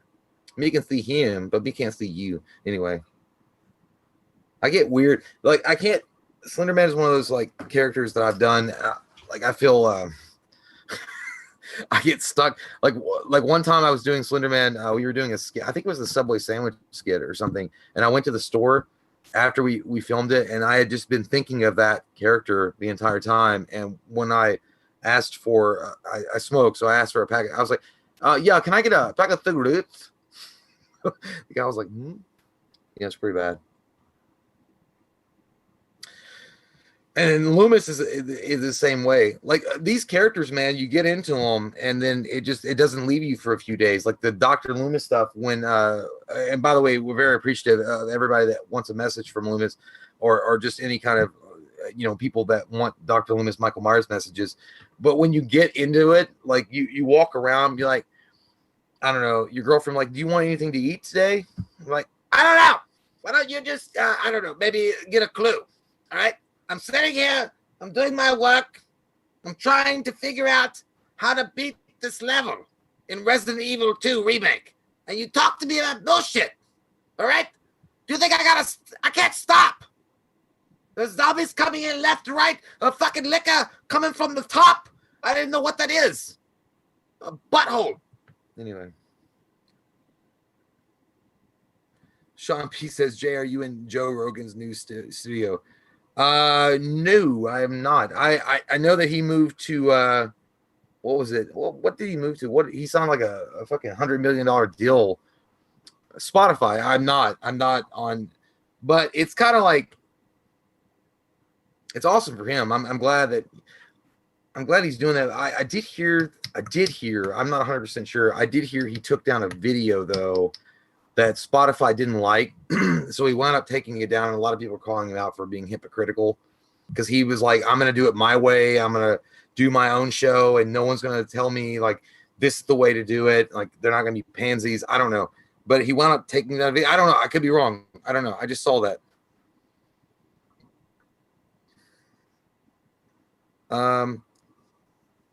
Juan Harris says, Jay, you're the best Dr. Loomis. Well, that's not true, but I appreciate the vote of confidence. It's really bad. I listen, I've been accused of being a South African terrorist with the accent. I've been accused of being a Nazi. I've been accused of being just German, or Russian. I don't know. I like doing it, but pretty cool.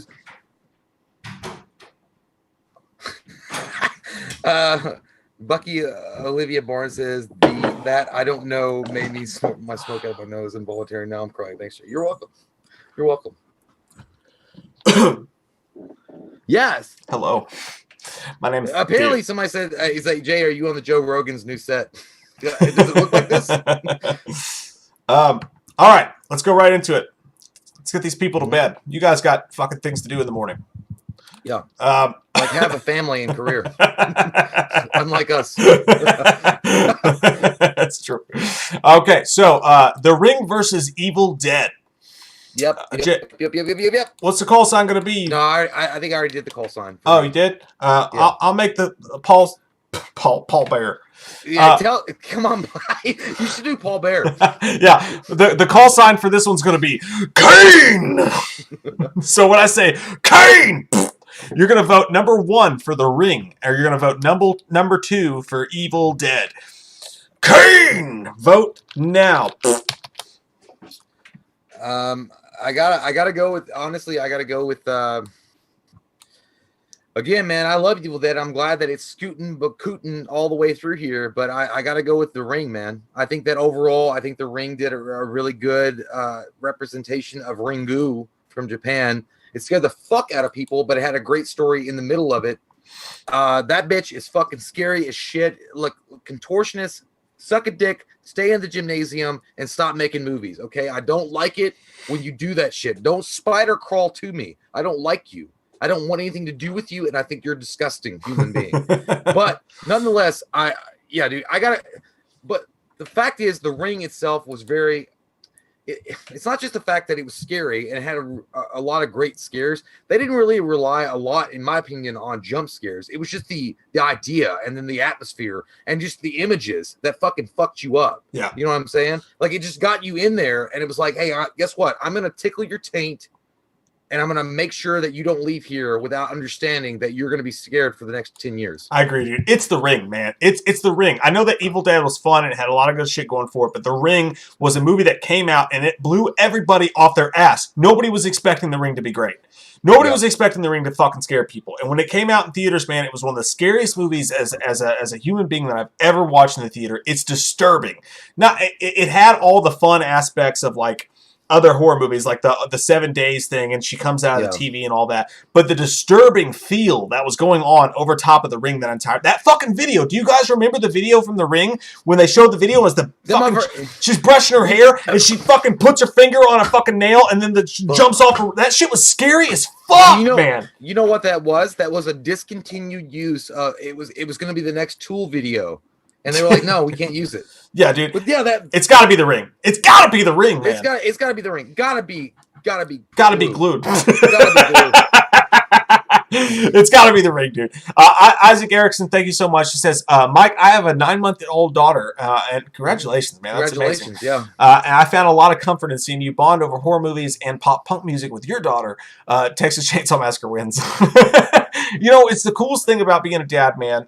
And my daughter, who's 10 now, I have a 10-year-old and a 4-year-old, but the 10-year-old, we grew up bonding over, she grew up with me bonding over superhero movies. And now that she's a little bit older, she loves to go to the movie theater with me and watch these horror movies. And I'll look it up and I'll make sure there's not a lot of sex stuff in there. But like I took her to see Ready or Not and like things like that.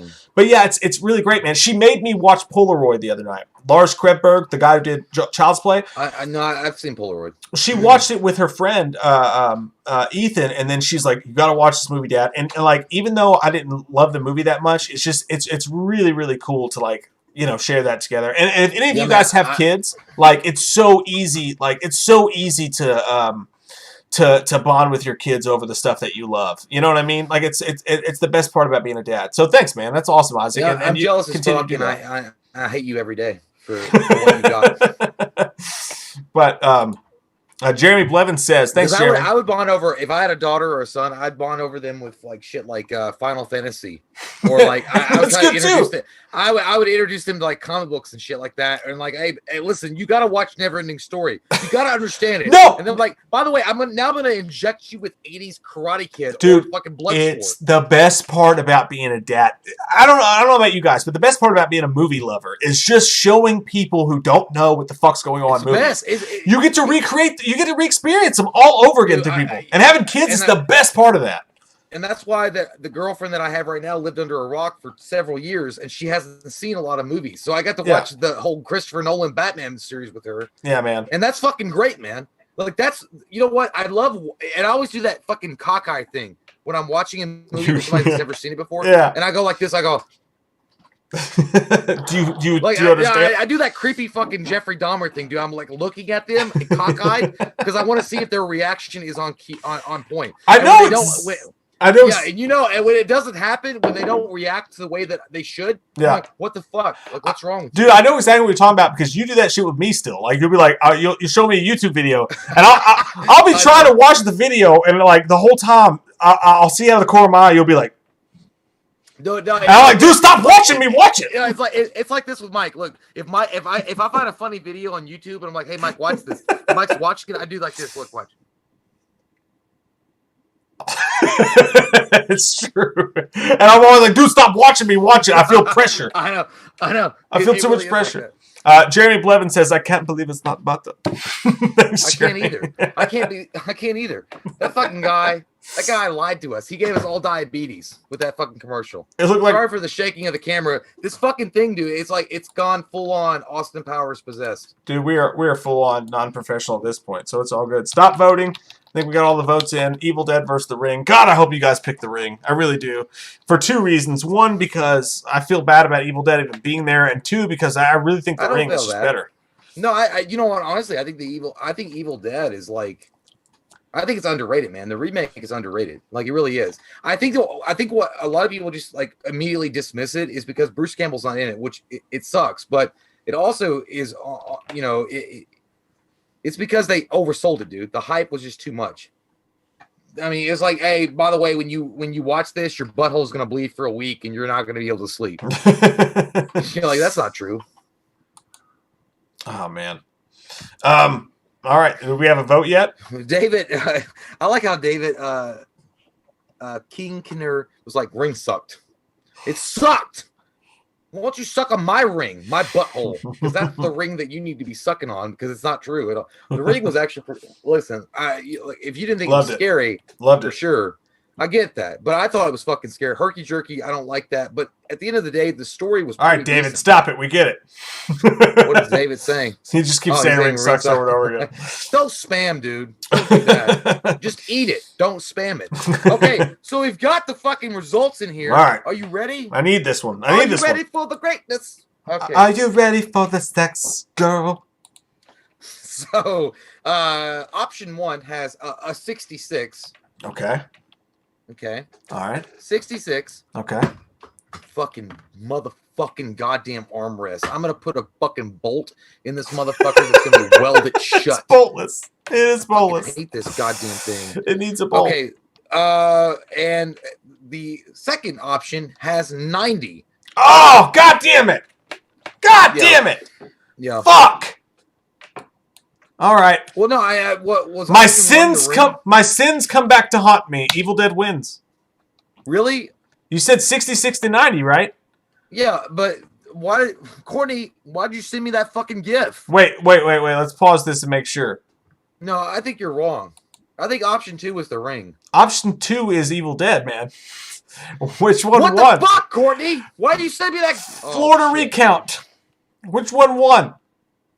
No, well, like it's 66 to 90. So Get a confirmation for Courtney before we do it. I'm waiting. Yeah, Courtney's coming hard.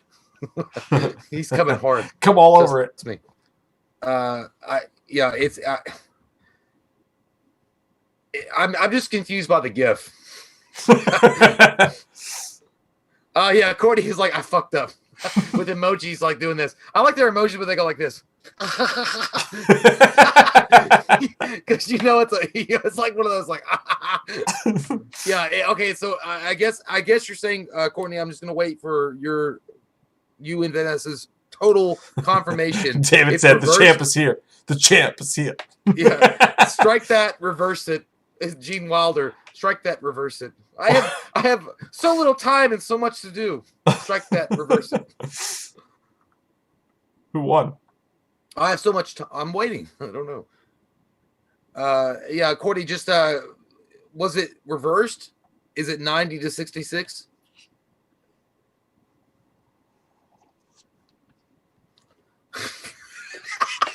This is what's great about mediocre humor and shit put together production. You just never know what's going to happen. It's like that background of Mike. It's like me and Mike would just be coming out of those fucking tree lines and be like, hey, guess what? We got a great thing. Evil Dead wins. Evil Dead wins. God damn it. Okay, Evil Dead wins. Fuck me. God damn it. All right, Evil Dead wins. I really didn't want that, Jay, because I fucked up by including Evil Dead, and it fucking hurts my heart. And plus, I think the ring's way better. But Evil Dead wins. All right. It does. It is what it is. Let's go with it. Let's dig deep into our mistakes. Like Hexboom says it correctly with an exclamation point. Ringo! Hey, you know what? If I was in karate, I'd do that, dude. Right before I struck, I'd be like, Ringo! Jeremy Blevin says Jay's confused and curious, and I'm officially drunk. Well, that puts you right in the prime spot, my friend. Get in there. Well, let's be behind a dark alley at 7-Eleven. Suitor number 1. I like it. Okay. All right, man. All right, let's go to the other one. Let's go right to the other side. Texas Chainsaw Massacre. Actually, can I say something real quick? Can I say something real quick? I know I fucked up by including Evil Dead. I know that technically it doesn't include, but I want to reiterate again. The only 2 movies that were shunned because they were not 2010s plus movies. I know, I feel your face. Was I hate it, dude. Suspiria and Let Me In, and I don't think either of those movies would have made the final 4. So I'm counting Evil Dead as legit. Bitch. I don't think either of those movies would have made the final 4. So I feel like if you look at it, you don't think they would either. So Evil Dead is legit. We're gonna keep it legit. Yeah, we're going in this fucking. We're doubling down on our mistakes. All right, so Evil Dead wins. It's in the championship. Texas Chainsaw Massacre though versus Friday the 13th, the reboot. Gonna be fucking interesting as shit. Friday the 13th, definitely the more popular franchise, but I feel like Texas Chainsaw Massacre is the more popular remake. Let's see what happens, Greg. Jay, what's the call sign? I think the call sign should be. What was the name of the movies? Texas Chainsaw Massacre and Friday the 13th. Get your chainsaw, cousin. I forgot that shit. Get him, cuz. Get your chainsaw, cousin. Get him, cuz. All right. Oh, yeah, and Child's Play remake, but that shit wasn't going to make it far anyway. All right. So when Jay says that shit. You dismiss that, you're like, I don't know. It's not going to do shit. All right. Texas Chainsaw Massacre versus Friday the 13th. When Jay says get him, cuz, you vote number 1 for Texas Chainsaw Massacre, or you vote number 2 for Friday the 13th. Jay? Get your chainsaw, cousin. Vote now. Vote number 1 for Texas Chainsaw Massacre, the remake. Vote number 2 for the Friday the 13th, the remake. Jay, I am going to go fucking... You know what? I knew Chainsaw, this dude. Fucking thing was going to happen. I knew it. It's Chainsaw. It's Chainsaw, baby. It's Chainsaw. You know what? I got fucking goddamn put a fluffer nutter in my ass and explode it like a bottle rocket. I got to give it to Texas Chainsaw Massacre. I don't want to go down that road. But again, if you think, for me, if I think of a movie, if I think of Texas Chainsaw Massacre, I think of this movie, the remake. I don't think of the original. I don't think of part 2. I don't think of any of that bullshit with Matthew McConaughey. I don't think of it. I think of the remake. If I think of Friday the 13th, there's just so many good ones that you think of automatically. Jason is so iconic. Like, he's just become something. And Kane Hodder did amazing with part 6, and he took that to another level. Derek Mears is awesome, too. The remake is great. We've already discussed that several times. But at the end of the day, man, Texas Chainsaw Massacre is a... I don't know. It's a documentary on living in Kentucky, Texas. It's true. It's true. Like, I relate. You ever been to a horse show, motherfucker? I relate to it so much. It's like meeting those asshole fucking redneck. Demi, only vote once. Come on now. And they're like, "Hey, come on over to my party." And then you get over there, and they're having like fucking barbecue weenies, and then their mom and grandma comes down from the attic, and they're like, "Y'all ever drink Mad Dog and Jägermeister?" And then you just have a fucking terrible time. It's fucking awful. Yeah, dude. But yeah, I would say the Texas Chainsaw Massacre overall wins. I gotta be honest. Like, that's immediately when I think of classic horror movies.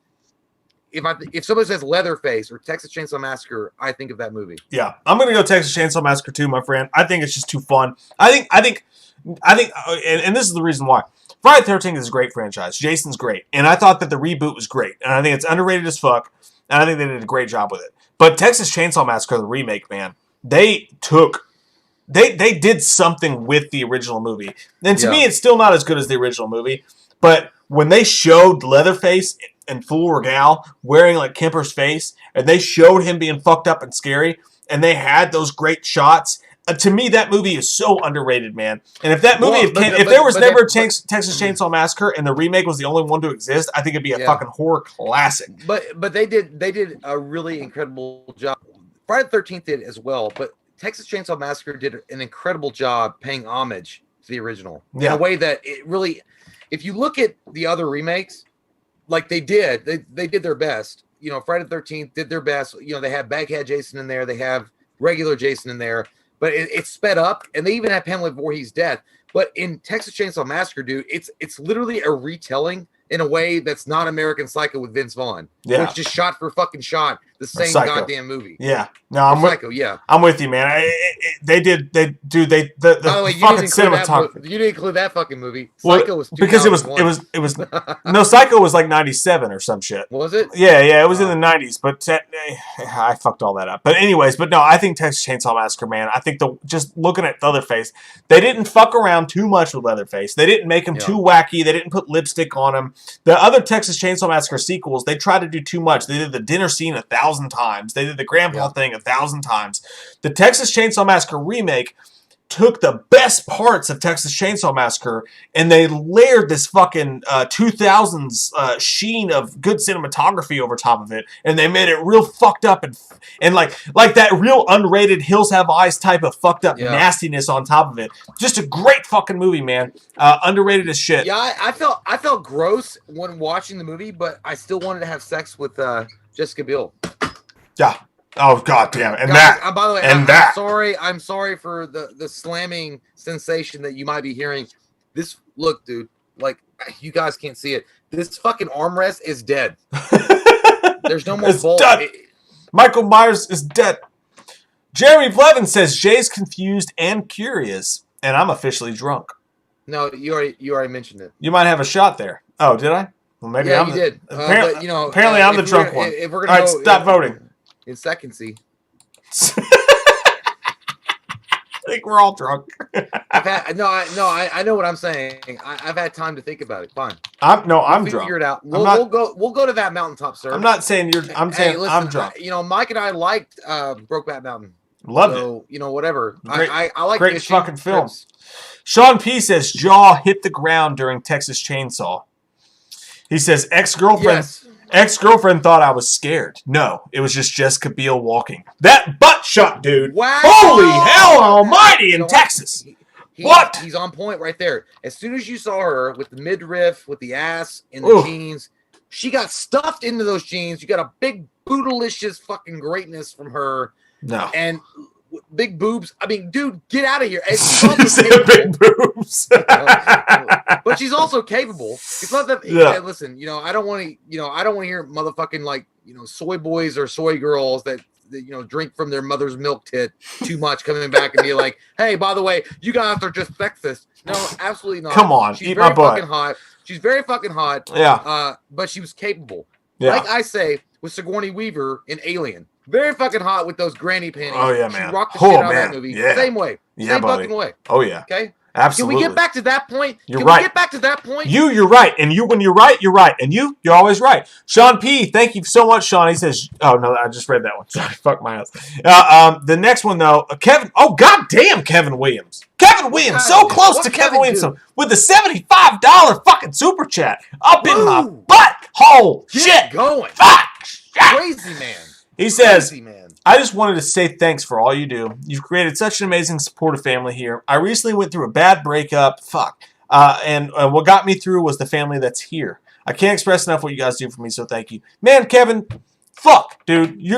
Fuck Thank you. that bitch. You gotta find somebody better. Number one, yeah, fuck that bitch. Number two, you're dead on, man, and we feel the same way. Hard fucking week. Can't wait to hang out with you guys. I always know you guys are going to make me feel better, and people say that we do that for you. You guys do that for us. Trust me, me and Jay didn't have this to come to. We didn't have this community to come hang out with. We didn't have the people We to do that party each with. other. Man, On a landline phone. and that's fine too, but like you guys, man, you guys make everything, you guys have a way of just making everything so much better. And whatever we do for you, Kevin, you do it tenfold for us, man. And you know what? Hey, man. Fuck her. She doesn't deserve you. You're going to do way better Kevin. on the next one. Fuck that bitch, bro. Okay, I talk to you like you're my friend. Fuck that bitch. You got a billion fucking other bitches out in the sea ready for you to fish them. Or lovely bring ladies. Bring them to your docks. Bring them to your docks.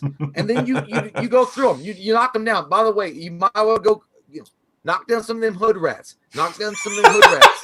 And then don't put the pussy on a pedestal, man. Knock down some of them hood rats. And then It reminds that's me. what it is. It reminds me of 40-Year-Old Virgin when the dude gets up on the speaker and he's playing porn behind him. He's like, "This is He's like, by Sunday your dick gonna feel like like whatever he said. I don't know. It was funny as shit. But hey, by the way, Kevin, you know what? It sucks when that happens, man. But you know what? Better opportunities open the door up every time, and don't look at it as a fucking negative. Look at it as a positive. Ving Rhames, She baby. didn't deserve you. And guess what? Life is opening up another door for you to step through. That's all you got to remember. Ving Rhames. Ving Rhames said it in Dawn of the Dead. Better them than me. It's like better them than me. Feel it. Feel it. Good vibrations, y'all.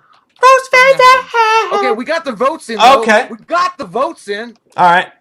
Let's do it. Okay. What the hell is that?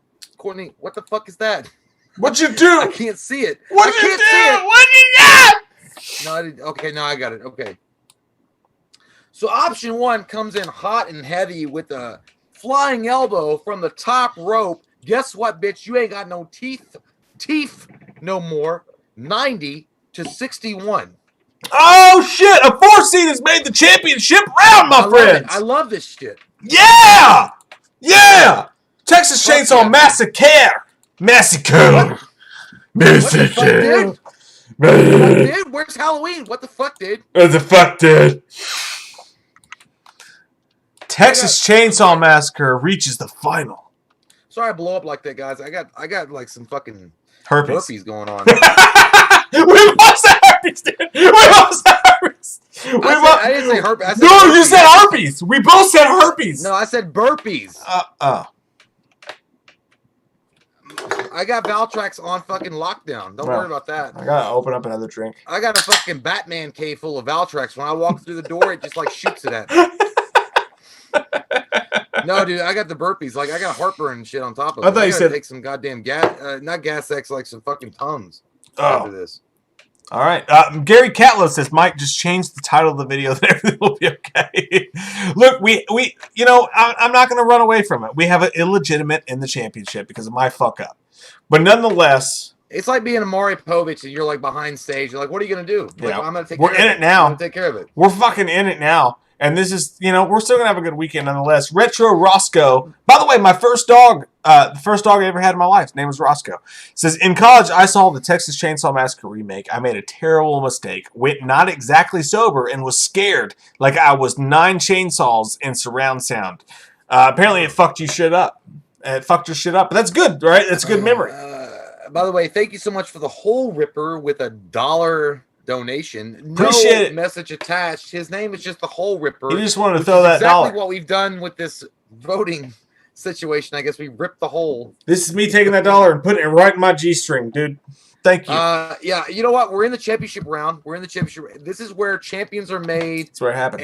And pussies go home and cry about it to their wives or girlfriends. Yeah, man. We're gonna take a break, I think, for a second to go. You want to do a break first? You want to do a break? Yeah, I'll do it. I think we should break it out. I think we should break it out. I'll fucking do it. I don't care. Yeah. Okay. Let's go. Let's go right. piss in the fucking. You go toilet. first this time. You go first this let's time. do that. You go first this time. All right. Bye. Enjoy your pee-pee time. Jeremy Blevin says, never mind. I don't want no herps. Yeah. You know what? Jay and I used to get in elevators together, and like we would get in an elevator, and like a couple hot girls would walk in, and I'd be like, "So yeah, that was the second time I got crabs." You know, just to like fuck with the people in the elevator. Probably kept us from getting laid a couple times, but it was still funny. As long as it's funny. Appreciate that, the whole Ripper. Jarvis. No. There it goes. Okay, Jarvis Fitzpatrick. Guys, if you see our unboxings come out, and they have a new edge to them, and they've got like they're mixed with a fucking cool ass skit that we did once. That is Jarvis Fitzpatrick who's doing that, who's making those videos happen. And it's funny because we've been doing this for almost 10 years, and you know, a lot of the video, we've done so many videos that like so many of you will never see, that'll just like go to the darkness. You know, they get sucked in the fucking Amityville house and nobody will know about it. But Jarvis goes back and he recreates those and he re-edits them and he adds a fucking flair of cool editing and talent, which he has, to it. Those videos, they always come out on days where we would not have videos come out otherwise. Where, like this week, where I've had a lot of shit going on in my life and I haven't been able to hang out with Jay in like 10 days trying to figure shit out. Jarvis, you know, filled a hole in that spot by putting that out there. And it's so cool, and we really appreciate it, Jarvis. And he says, what's up, boys? Special project is 4 down now. It's looking insane. He's got some cool Wham-friended shit. If you guys saw the Wham-friended thing he put out, that he's going to be putting out, and you guys are going to love that. It's going to be fun as shit. And not just that, but let me take this time to tell you guys, October is going to be fucking nuts. So if you are a little biscuit boy, and if you're new here, make sure you click the subscribe button, you click that stupid goddamn fucking bell. Why the fuck does YouTube make you guys do 2 separate things to fucking follow us? I don't know. But anyways, if you're new here, click the bell, do all that shit. Wednesday, Christopher Nelson and Sean Malfunction on a live stream. Next Friday, obviously another Friday Night Fights. October, Halloween Horror Month's coming up next month. Crazy shit for that. We've got 2 Manverse movies coming out. We've got a bunch of Michael Myers skits coming out. We've got the creator of one of the biggest horror franchises of all time is going to hang out with us on a Zoom call. That's going to be fun. I've been working all month on a special background Going to be dope as fuck. This Halloween Horror Month, we really want to make it special. And all I want to say is the intro to this year's Halloween Horror Month rhymes with Poos Pumps. And that's what we're basing our intro on. Poos Pumps. So whatever that reminds you of, it's going to tie directly into what our Halloween Horror Month intro is going to be this month. A lot of work going into that. We know 2020 has been hard. God knows it's been fucking hard. And we want to make this the best Halloween Horror Month of all time. And we're going to try our best to. So make sure you guys stick around, see what's going to happen out this October. We're going to go fucking hard, man. Going to give it my fucking all. Absolutely no doubt about it. So, Lost Boys got a good idea. Yeah, it's going to be fucking rad, man. I can't wait for you guys to see it. I'm so fucking excited to just put this fucking year in our goddamn rear view because it sucks my ass. Fuck this fucking year, right? It's going to be a good horror month. I feel it in my cunt. I said cunt. Oh, Lord. Me. Oh, me. Goodness gracious. I said cunt. I did. I hear Jay coming, and I'm thankful for it. Hey, buddy. Hey, good looking. Handsome karate man. Hey, handsome karate man. Hi, baby. Guess what? Guess what? Oh, shit. Is that What? you? April's like trying to like crawl behind me so she's not in the camera, and that fucking thing of that armrest like fell through and it hit her in the fucking Run over! Jonathan Anyway. Felicetta says, hey, Mike and Jay, it's been forever since I've been around enjoying the live stream. Hope you all fucksticks are well. Thanks, Jonathan. Really appreciate that, man. We're doing what we can with the times we're living in, bro. But we're having a good time tonight. I can promise you that. And thank you for the fucking thing. All right, I'll be right back, and then we'll do the championship. We'll do it. Go do it. All right. We're ready. We're ready. Yeah.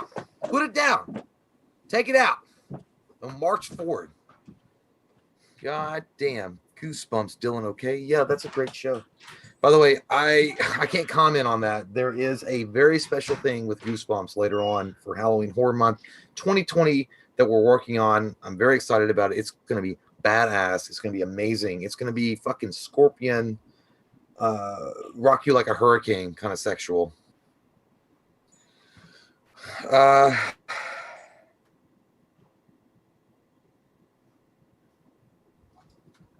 Edgar Chuck says, Jay, this live chat needs more puppet Lamo.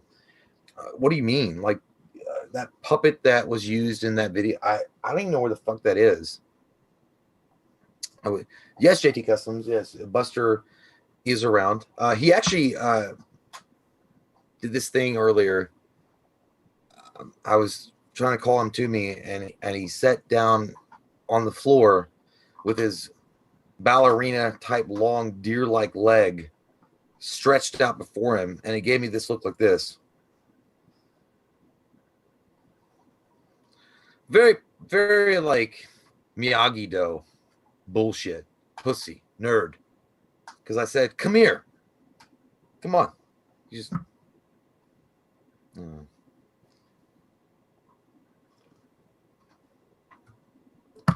Mizzy said, Jay, we know. Lol. What you know? Like, did Mike spoil that shit? I don't. Well, goddamn. Okay, well, fuck it. I don't know what he told you all because I wasn't watching. Yeah. So for Halloween Horror Month, the opening, man, we've got some good shit lined up. It's gonna be funny as fuck. Action says, I'm drunk, Jay. Yes, you are. And guess what, Action? I'm feeling pretty great. I don't know about all you all. I'm feeling great. I feel the effects of the alcohol as well, Action. But we're in this together, and we're gonna make sure we march down, and we're gonna make sure Jack Burton gets out alive. What's up, Todd? How you doing, man? Todd's a badass dude, by the way. Todd, Thidabo. Thidbo, I don't know. I sorry, Todd. I've never been able to pronounce your last name. By the way, you look just like, I swear to God, man, you look just like my youngest brother. like dead on him. Like you posted something on Facebook. I'm like, fucking what the hell? And then I was like, oh, it's Todd. But you do. Lex says he's stoned. He's on that giggle bush. And you know what's going to happen to you, Lex? When you wake up, you're going to be just like that meme. You're going to be like E.T. with the weird face on it. And you're like, when you're stoned and you've been smoking that giggle bush and you spot a leftover lasagna in your refrigerator. It's the same look. Cheers, that shit. Yeah, fuck yeah.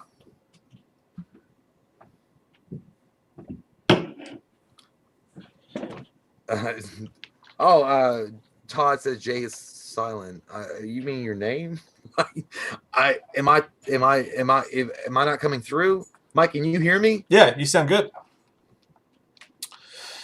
Yep. Mud Nelson says, yo, Jay, butt chug a cheer for us. I will on the 1 million subscribers. I will definitely put a beer in my anus and chug it all the way down to my throat.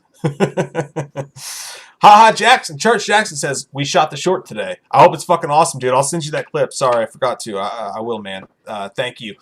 Yeah, I saw the super chat. I wasn't gonna read it because I didn't know. Yeah, that's cool, man. Isaac Erickson said, TCM, Texas Chainsaw Massacre, is good enough to be compared to the originals of other franchises. I agree. Yeah. I agree. Says, do y'all go all out for Halloween decorations? I know I want to this year. Yes, already got some blow-ups outside the house. My inside of my house always fucking looks like it always. You have those recycled blow-ups that you use for sex. You know, let me do something cool for you. Let me use. Are you gonna reveal? Are you gonna reveal? Let me do something cool for you guys who hung out this whole fucking time. If I can find the button to do it here. Quick preview to. Hey man, it looks dope. It looks fucking great. I love it. Mike sent me a message on the old text message on my smartphone, and I was thrilled with the background. I have a smartphone. It's a smartphone, and it's allowing you. Wow, what the fuck is that? Real quick, you guys see something back there? Okay, that's it. That's all there is. Goodness. That's all there is. I gotta go back. I gotta pick another one. Bring it back. Bring it in. Okay. Oh, shit. Now you're on a goddamn beach. Oh, Fuck shit. those fucking shellfish. Oh, shit. That was cool, though. I haven't even seen it in real life. I saw it through a text message, and I'm like, dude, that's fucking nice. I felt like it was a Van Halen concert from the 80s, and I was ready to rock the shit out of it. So, it's just something tiny and cool there for you. Oh, this shit's all fucked up. Okay. It looked cool, man. Like, I can't wait. I can't wait to film in the, it's one of those things, like, when the new backgrounds come up for Halloween Horror Month, it's always one of those sexual things for me, because I look at it, I'm like, man, this feels good. This feels nice, because you have that in the background, but you're like, I want it to be all the time, though. Why does it only have to be Halloween, you assholes? Why do you have to force it only on October? It's going to be cool. We got some special shit coming. And by the way, it's going to kick off with the Merkins live stream concert. So make sure you guys check out the get your tickets for that, because we're hosting that. That's going to be fun. Hey, I'm in Hawaii. I can't wait for the Merkins live stream or the Merkins thing, because I can't wait to fuck it up. And like introducing the Jerkins. Yeah, they're great. You should buy beef jerky from them. All right, let's do the fucking championship in this bitch. Here we go. Oh, yes! Guys, we are here, motherfuckers. We are here.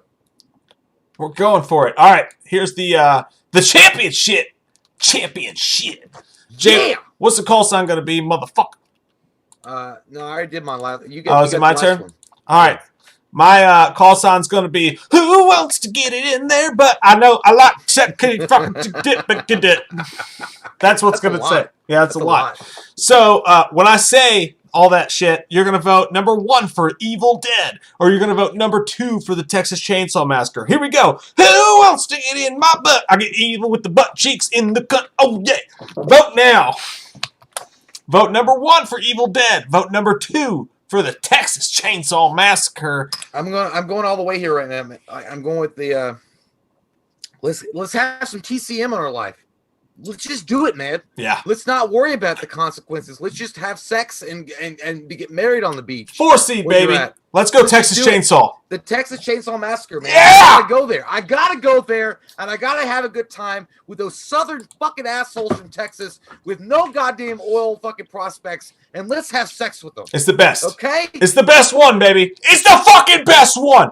Texas Chainsaw Massacre is the best remake. It's the best horror remake, man. Fucking, he looks awesome. He looks scary as shit. It's fucked up. It's scary. They do amazing shots. They have some artsy shit going on in there. Right. Fucking Leatherface was on top of his game. Dude, the shots they had of Leatherface, of him wearing the dude's faces, the fucked upness, it's the best, man. It's the best one. But, you know, again, so much love and so much respect and so much fucking, I don't care if you're on your period or not, sex with you, Evil Dead Love remake. Because it's still a great movie. Evil Dead Remake is great, and it got to the championship, guys. Yeah. For us, it's insane.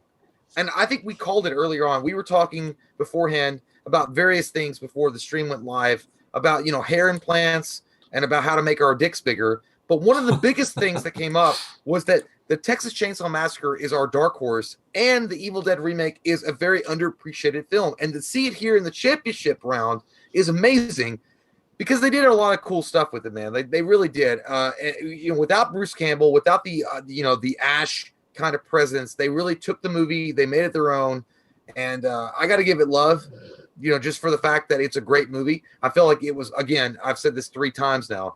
It was overhyped. It was oversold for no bullshit reason. It was like going to a goddamn Ja Rule concert and some asshole coming out and like Ja Rule every time he tried to rap. But nonetheless, the Texas Chainsaw Massacre, not just Jessica Biel's dirty, dusty butt that's so big so in hot. your face. Once it touched the high knee. Midriff, big boobies. Aru. Just great. Not to mention the fact she's a great actress.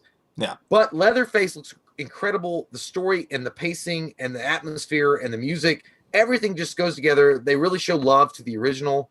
It's got to be the Texas Chainsaw Massacre, man. It really does. It just got to be. It just got to be. Fill my heart with glee to see the 4 seed Texas Chainsaw Massacre take this whole goddamn thing. Lex Green said, thank you, Lex. He says, since we're talking remakes tonight, how do you guys feel about them remaking The Exorcist? I think, what's the fucking point, man? Like, remake a movie that needed help. Remake a movie that had a great idea, but had bad execution. The Exorcist is fucking perfect. There's no point other than to make money. Like, there's no fucking point. So maybe the movie's okay, and I'll watch it, and I'll look forward to seeing it, because it'll be exciting to see how it plays out. But, like, if you're really wanting to put something into the ether that needed to be in the ether, it's not the fucking Exorcist, man. It's not. I think that, yeah, dude. Like, right away, like, when I heard that The Exorcist was actually going to be remade, I'm like, what the fuck kind of crack did you smoke from a stripper's ass? The fact that you decided that was a great idea. Look, The Exorcist to me and Mike is still the scariest movie of all time. It's fucking scary, dude. Like, not just the subject material, but just the way they shot it, the way that it looks, the music, the tubular bells, motherfucker, that play when he shows up. It's incredible. You know what it does? It reinforces the idea that Hollywood is running out of ideas so quickly that they're going immediately back to films that were successful in the past. Be like, hey man, let's make this fucking movie again and add CGI bullshit to it.